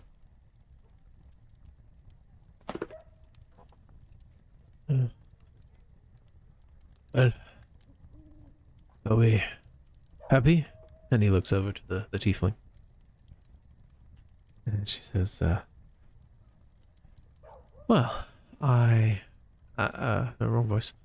Well, I think perhaps we are potentially dealing with multiple issues at once, and that is a favorable outcome. Very well. You will undertake the meeting tomorrow at the Cup and Rat. Everyone else, maintain your low profile. Be prepared. There is a distinct possibility that the midden hits the windmill again. Oof. And what do we call you for now? We are the calm. And he lifts his finger, No, you. points directly at her. You do not call me anything.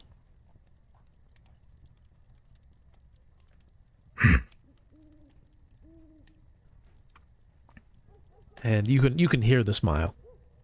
She says that. I think perhaps it is time for you to leave and make your way back to wherever it is you came from. Well, we won't do that because then we won't be able to meet you tomorrow, but we will be close by. Very well. Would you like someone to escort you back through the dangerous town? It's unnecessary. Good. Very well. You know where the door is. Thank you for the talk. I hope we can help each other.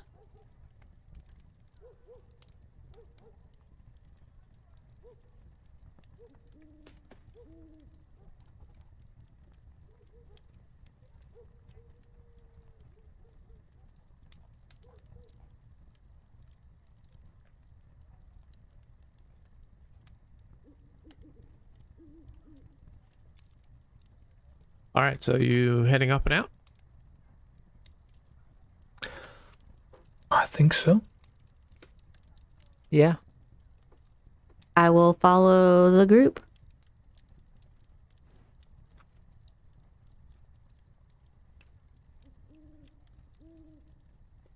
All right. So you find yourselves back, standing outside a little hut in a graveyard in West Meandering. What would you like to do? It is, a lot of time's probably passed there. So it's, well after sunset. There's a moderate cloud cover. Every now and then, you can see a little star peeking through, but it's fairly cloudy. Well, Eska said. that could have Eska been asks, far worse. Oh, Eska asks. So where are we going to do my lecture? We can do what? My lecture. Ah. Should we go somewhere where we can sit down? There's going to be a lecture? Probably. Oy vey. Okay, if we are going to get lectured, I say we do this over ale. That sounds more like it.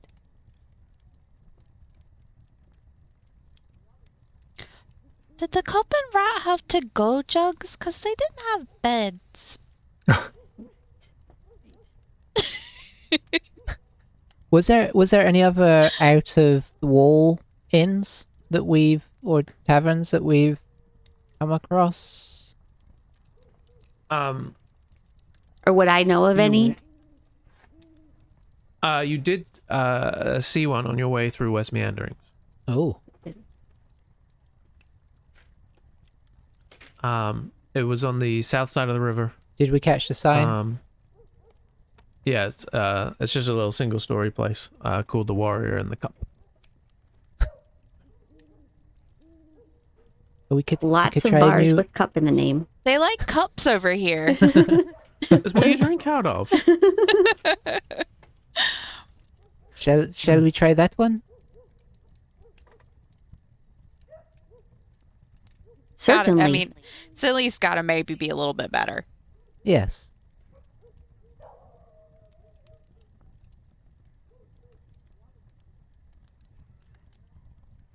To the warrior and cup. Or the cup and warrior.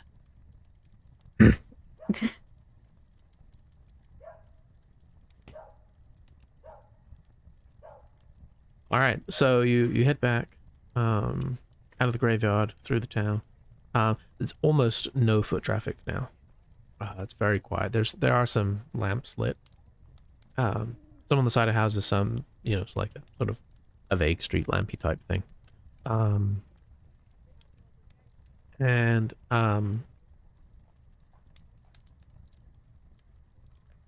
There's, as you approach the bridge again, it is lit well enough that you can see this side. Anyone who is trained in religion may make a roll again. A second roll.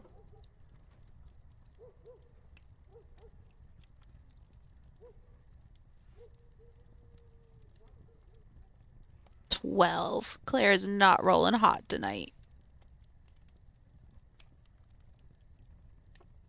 Oh goodness. I guess that rolled well. Okay. So you, Claire, as you're looking at this, you're kind of expecting to see more fiends. That's not what you see. You see what looked like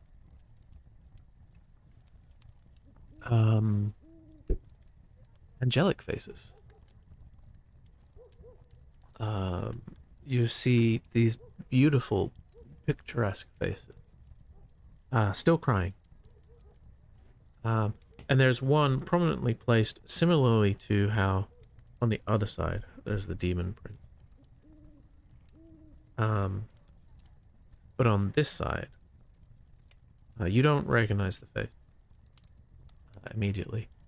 And Cassette just looks over and says, "Oh, Zelda."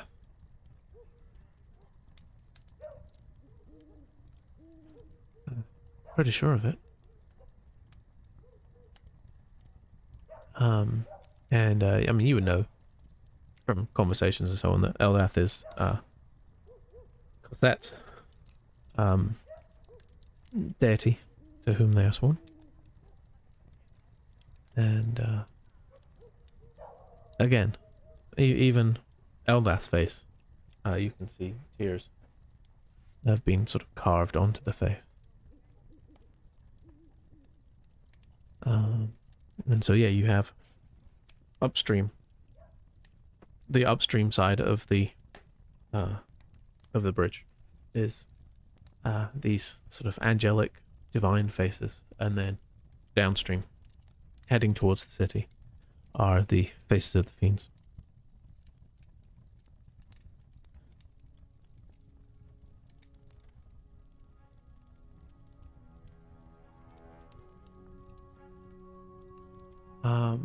You cross over the bridge, and soon enough, you see the tavern. And there's a light inside, so it appears to be open.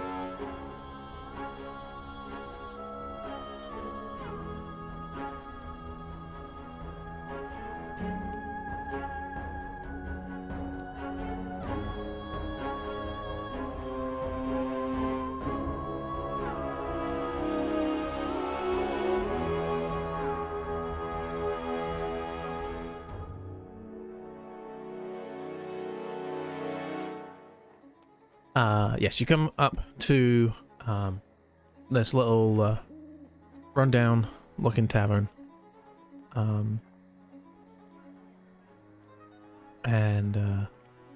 Yeah, there's a faded sign that's swinging outside that announces that it is indeed the Warrior and Cup. Inside, it's dimly lit. There is a fire going off to one side. There's candles up against the walls that are lighting it up a little bit. And there's that nice, comforting smell of old wood and stale ale that lets you know you're in a real pub. There's a couple of really long tables that would probably comfortably sit 16, maybe even 20 people at, that kind of dominate the center of the space, and then there's smaller tables that are scattered towards the edges. Neither of the big tables are occupied right now, but a couple of the smaller tables have a couple of groups at, just some people chatting. It's fairly late. Most people have probably gone home, but clearly there's a few people who are still having a drink. there's one large bar that's kind of positioned kind of the center point is kind of like in the middle of the two large tables, and behind the bar you see a kind of a slightly bedraggled old chap. Looks like his nose has probably been broken a few times.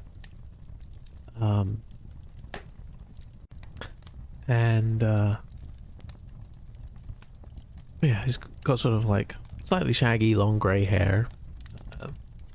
Probably human, you would guess. And as he sees the door open, he just kind of smiles and sort of gestures for you to come in and find somewhere to park up.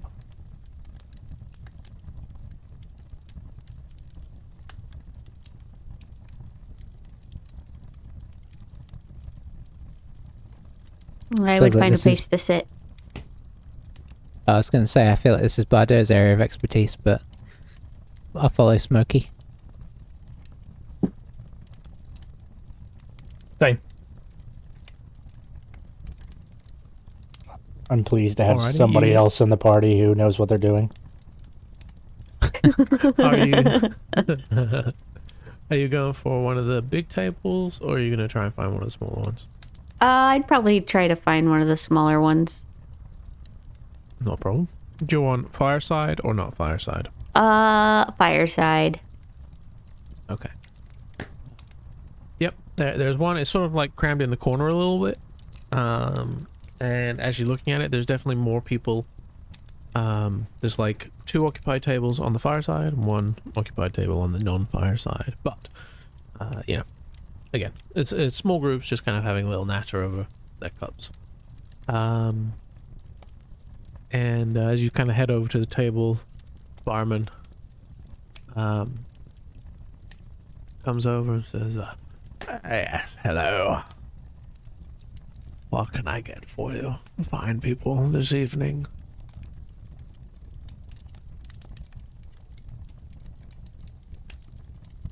Ale for the table. Unless others have other preference.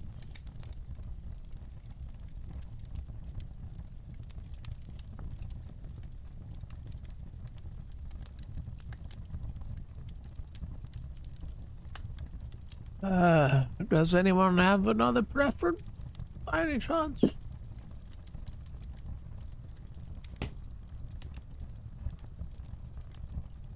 Eska's gonna shake her head.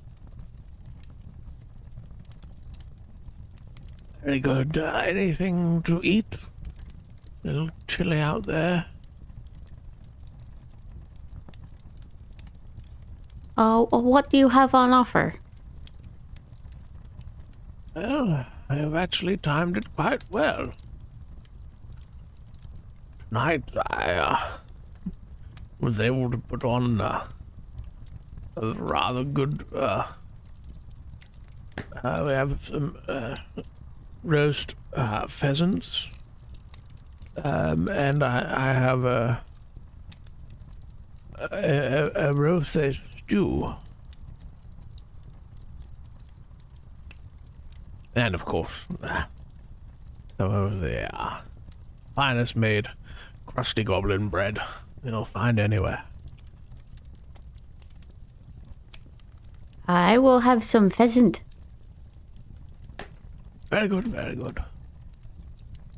Did you say crusty goblin bread? Yes, yes. He kind of looks at you and says, "Yes, I should have realized sooner, not from around here. Yes, West Meanderings has a fairly sizable goblin population. In fact, our current,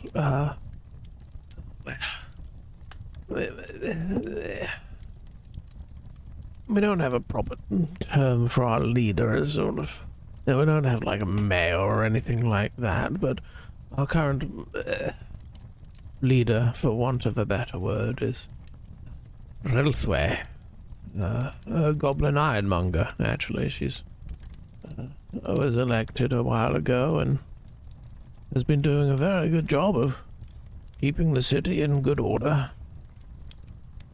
I say city. That's a bit grand term. And keeping the area in good order.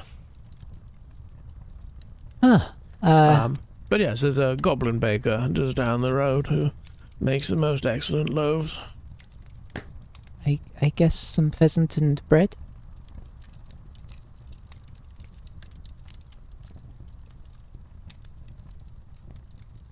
The stew. Right. Very good. I'll get to work on that. Make yourself comfortable. And you do note that the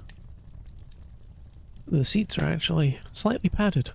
There's a little cushion on each of them. Ooh, how luxurious. It is probably one of the more comfortable inns that you will have experienced lately. Although, on reflection, I don't know if it would have beaten the one in no, that was in the docks that you went into, I think, right? Was it? Wait, hold on. I don't know. I think wasn't it in the more central area, in the core.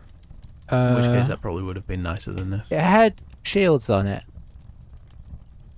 Yeah, that was probably a little nicer. Well, let's clarify. It had far more polished appearance. Probably far more expensive furniture.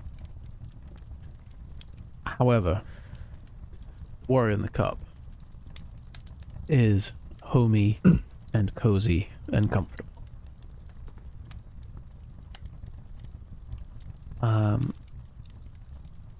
The barkeep orders over and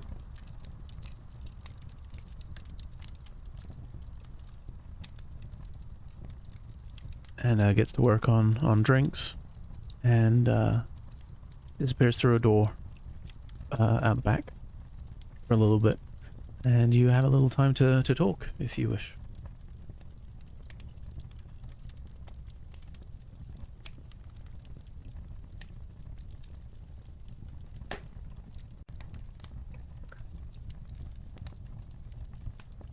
So Var, he's sitting there with his arms crossed, with his typical not very happy expression upon his face, and Well, that certainly went entirely different than what we were anticipating. However, some of your better social navigations, Eska. Thank you. I will admit that I did not anticipate getting that involved, but I think, truth be told, when Smokey was found out and Bardo went up to the door, my plan was really to just get them out.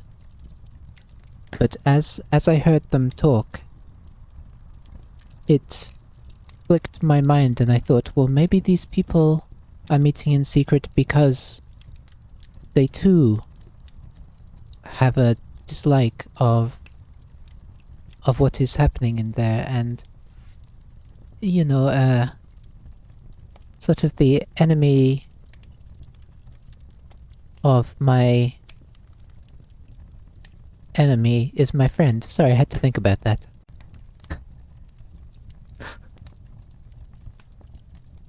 Well, it makes me wonder, what is the Dwarty like here versus the Dwarty that we ran into? Is he the same person?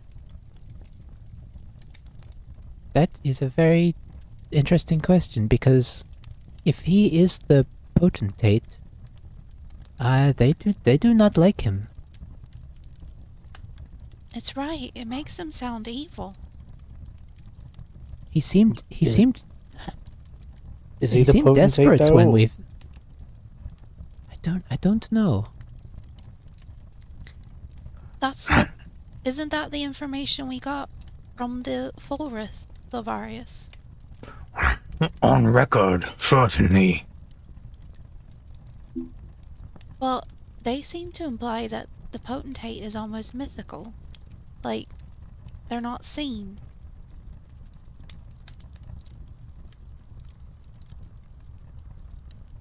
And there he was, wandering around in a bar, talking to everybody he could.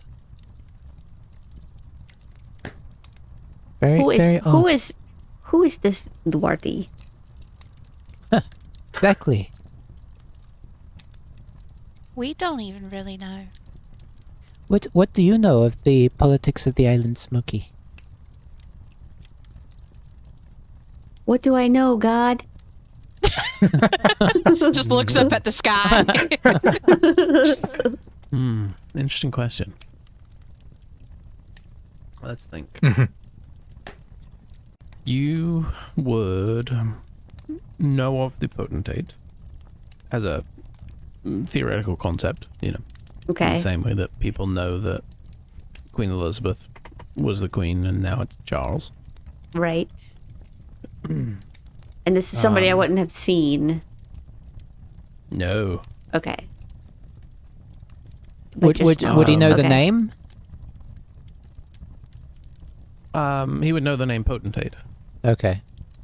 And he would know that the potentate has assorted advisors of various Was things. that because you, or was the Caucus of Nine mentioned as like, or was that actually mentioned? Or did I hear the Caucus of Nine?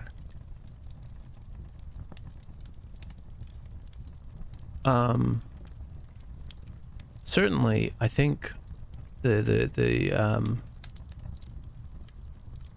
think someone mentioned something about the caucus during the conversation. Okay, yeah, I typed it down because I thought I heard of nine like it was like a council type thing. But if it was just the caucus.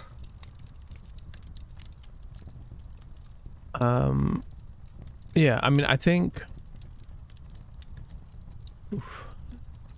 Don't know how quickly I can find exactly what information was provided. Hold on. It was right around the time, like at the beginning of the explanation of the potentate and how they haven't seen him. The unfairness between the wealthy and the poor. Drake's Warden covering up. So in the extra information you got from Fulrith, the second report,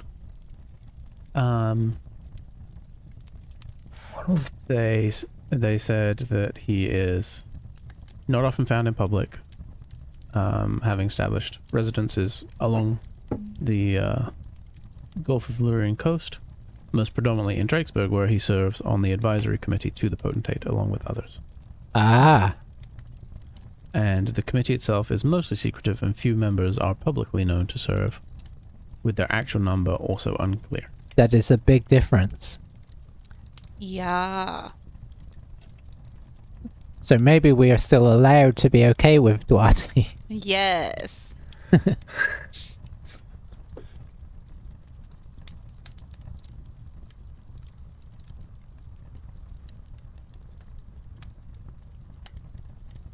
Although we're treading a fine line, I guess, if he's an advisor.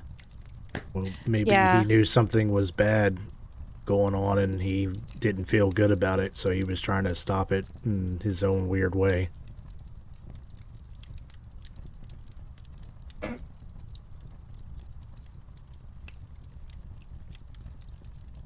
We may have to be careful about flashing his name around here, for if he, with these people, it could be seen as a bad ally. And to the officials of the city, it could be seen as a traitor. I suppose we don't really know yet. But until we know more, flashing the name around too much could get us in quite a lot of trouble. Would he even remember us? Huh. Why would- The ones who know you remember you, do they not, Bardo?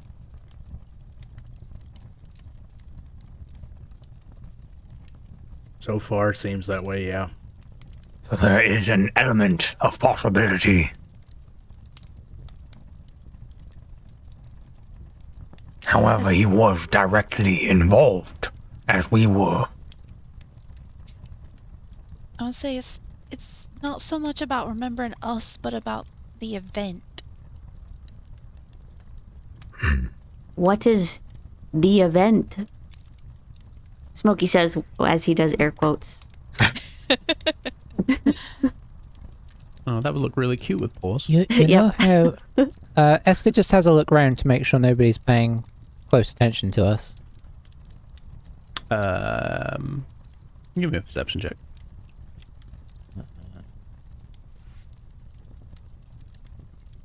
18?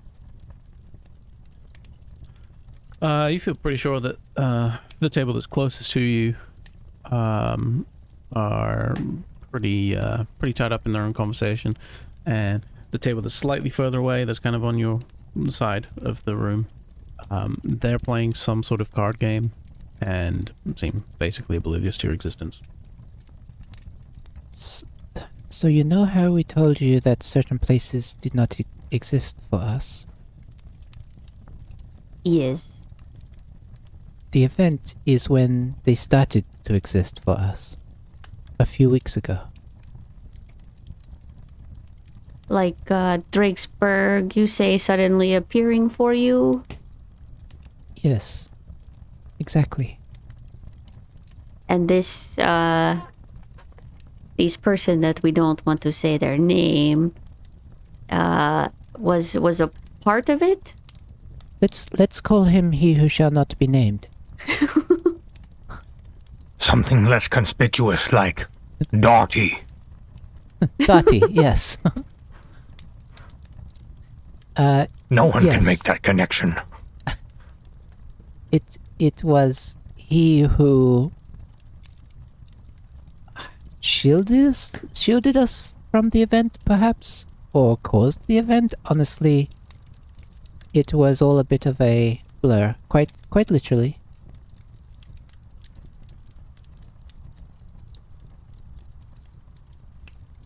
And we did not know him before that. So we have very little to go on. So he appeared, something happened, and you aren't sure if it was caused by him or you were shielded by him. It sounds like if you were shielded by him, this did not work. Because obviously weird things are happening, eh? Well, I mean, that's one way to look at it. Maybe Why? from your perspective, from our perspective, quite the opposite.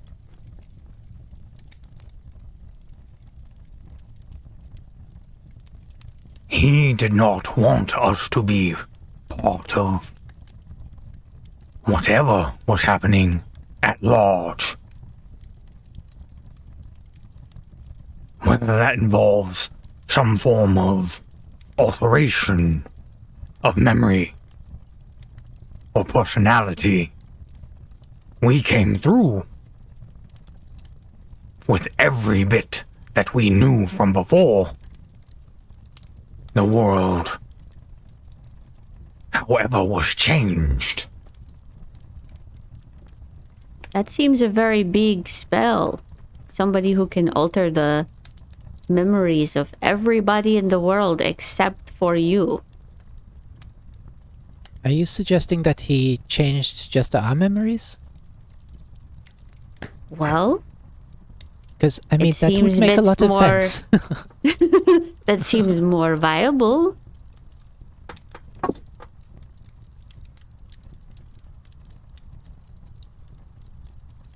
Or They mentioned a council.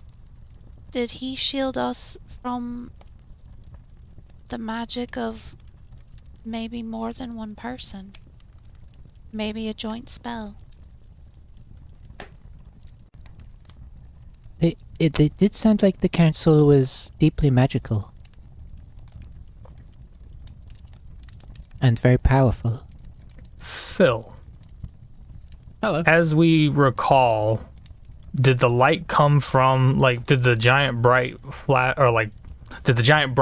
did it originate from our perspective on the cliffside where Drakesburg was?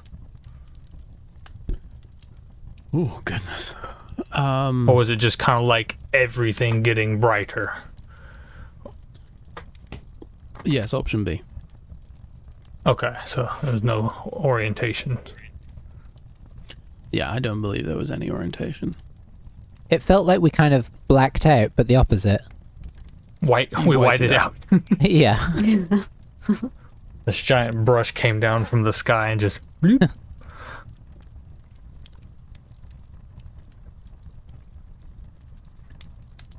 It will be embarrassing if we've gone around telling all these people these things, and then it turns out that he was just playing a joke on us and modified our memories.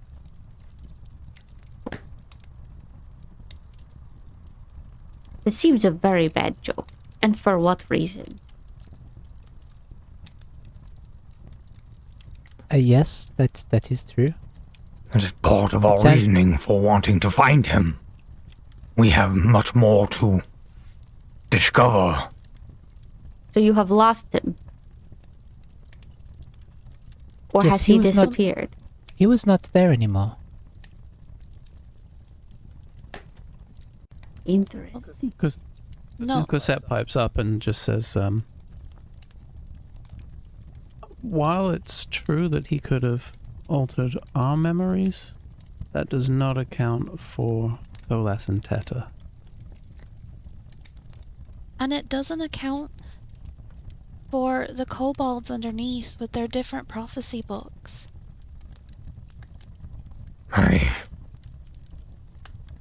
Yes, there have been a few weird anomalies.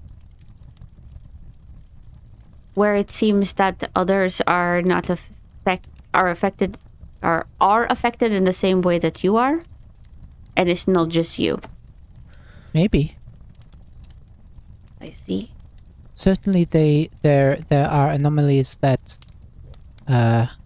track to the time when it happened for us.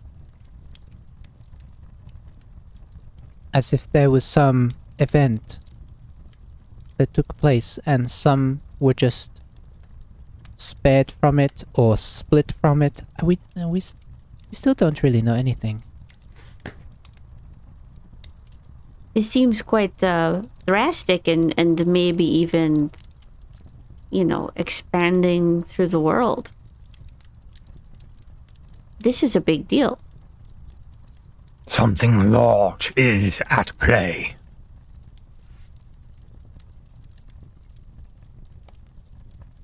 Thus the initial hesitance to even share with you.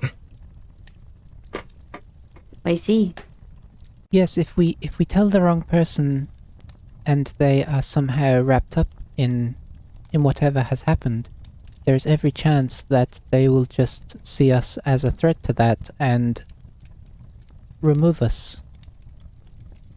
I don't want to sound too conspiratorial, but that seems possible. The closer we get, the more I agree.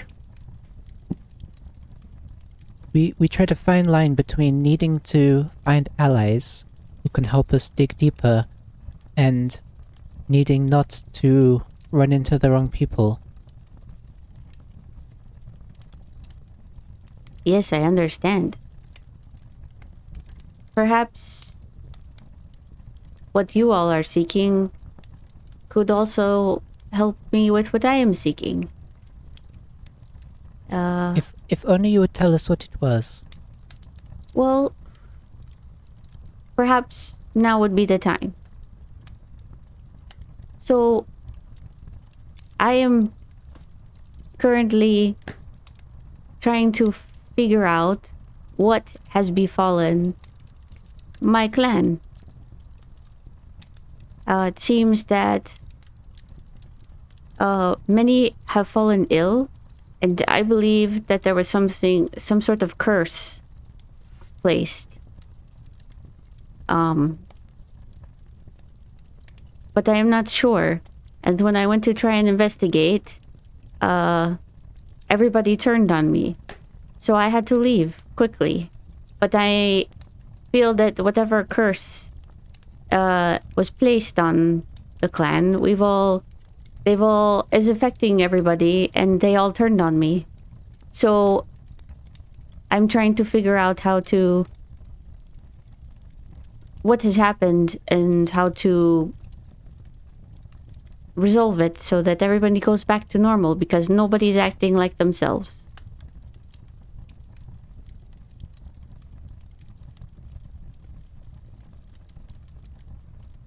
And I don't know if this coincides with the event that you are talking about. How long ago did this seem to take place?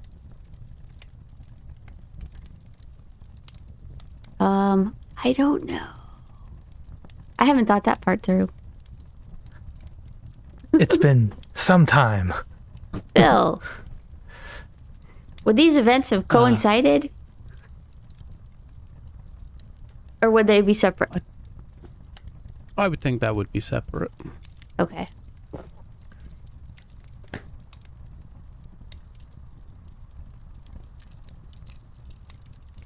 These started happening maybe a few months ago. How when you But say my they turned leaving- on you? Just perhaps days before I met you guys. I see. I had to leave fast. But it took some time to be able to get aboard the ship. So I had to use the right connections and get up with the right people, and then I was able to get aboard the ship to get out. But I did have to lay low. And your clan is a seafaring clan? Yes. Yes, we are sailors.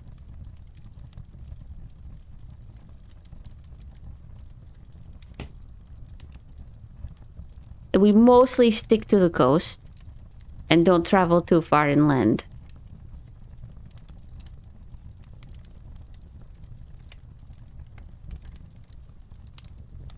I see.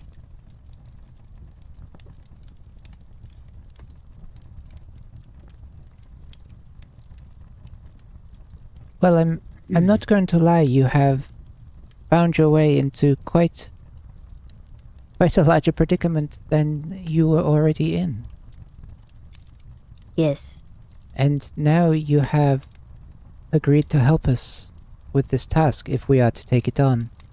And I believe if you do not, they will follow you and keep track of you, so you have somewhat put your...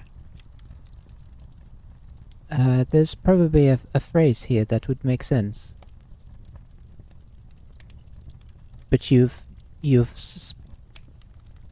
put your stick in our fire.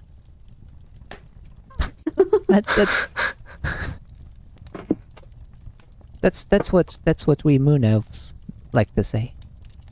Well, if it helps, I do not think that my clan is coming after me. I think that they wanted me to leave. And so they will not be searching for me. They will be glad that I am gone.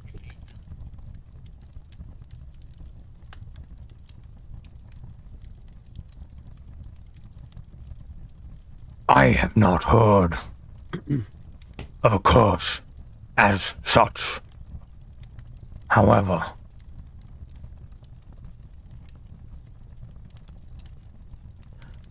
the people people that we are searching for. They may. The question you must ask yourself: how far with us are you willing to go? And the reason I ask that, we seem to find a great deal of trouble.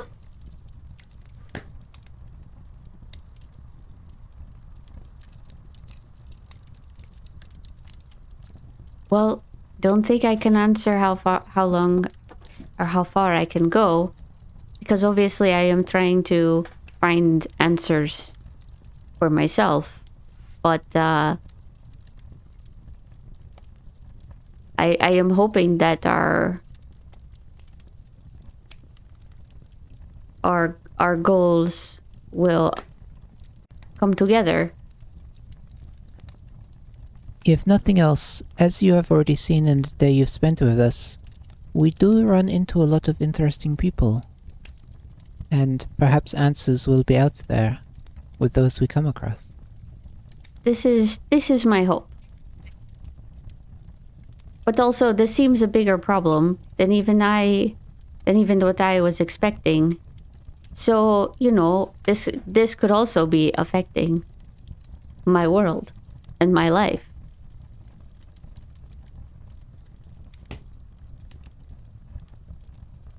If we are not crazy delusional people, it most definitely is. But don't rule that out, because I have not ruled that out either.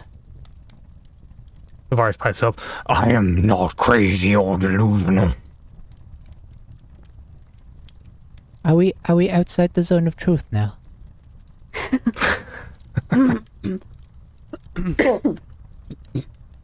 That's got to be a pretty small zone, right? Bador, Yes. from where you're sitting, you can see the barman finally coming over with a plate, a tray rather, that's piled up with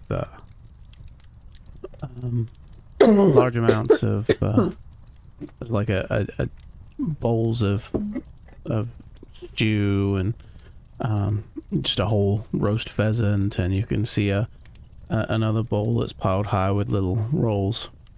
And you're just looking, you sort of idly like pick at your thumb and just marvel at the fact that it always grows a bit wonky. Like there's a bit of it that just never seems to grow evenly with the rest. Do me a favor, roll a wisdom saving throw, please. Oh dear. Uh-oh.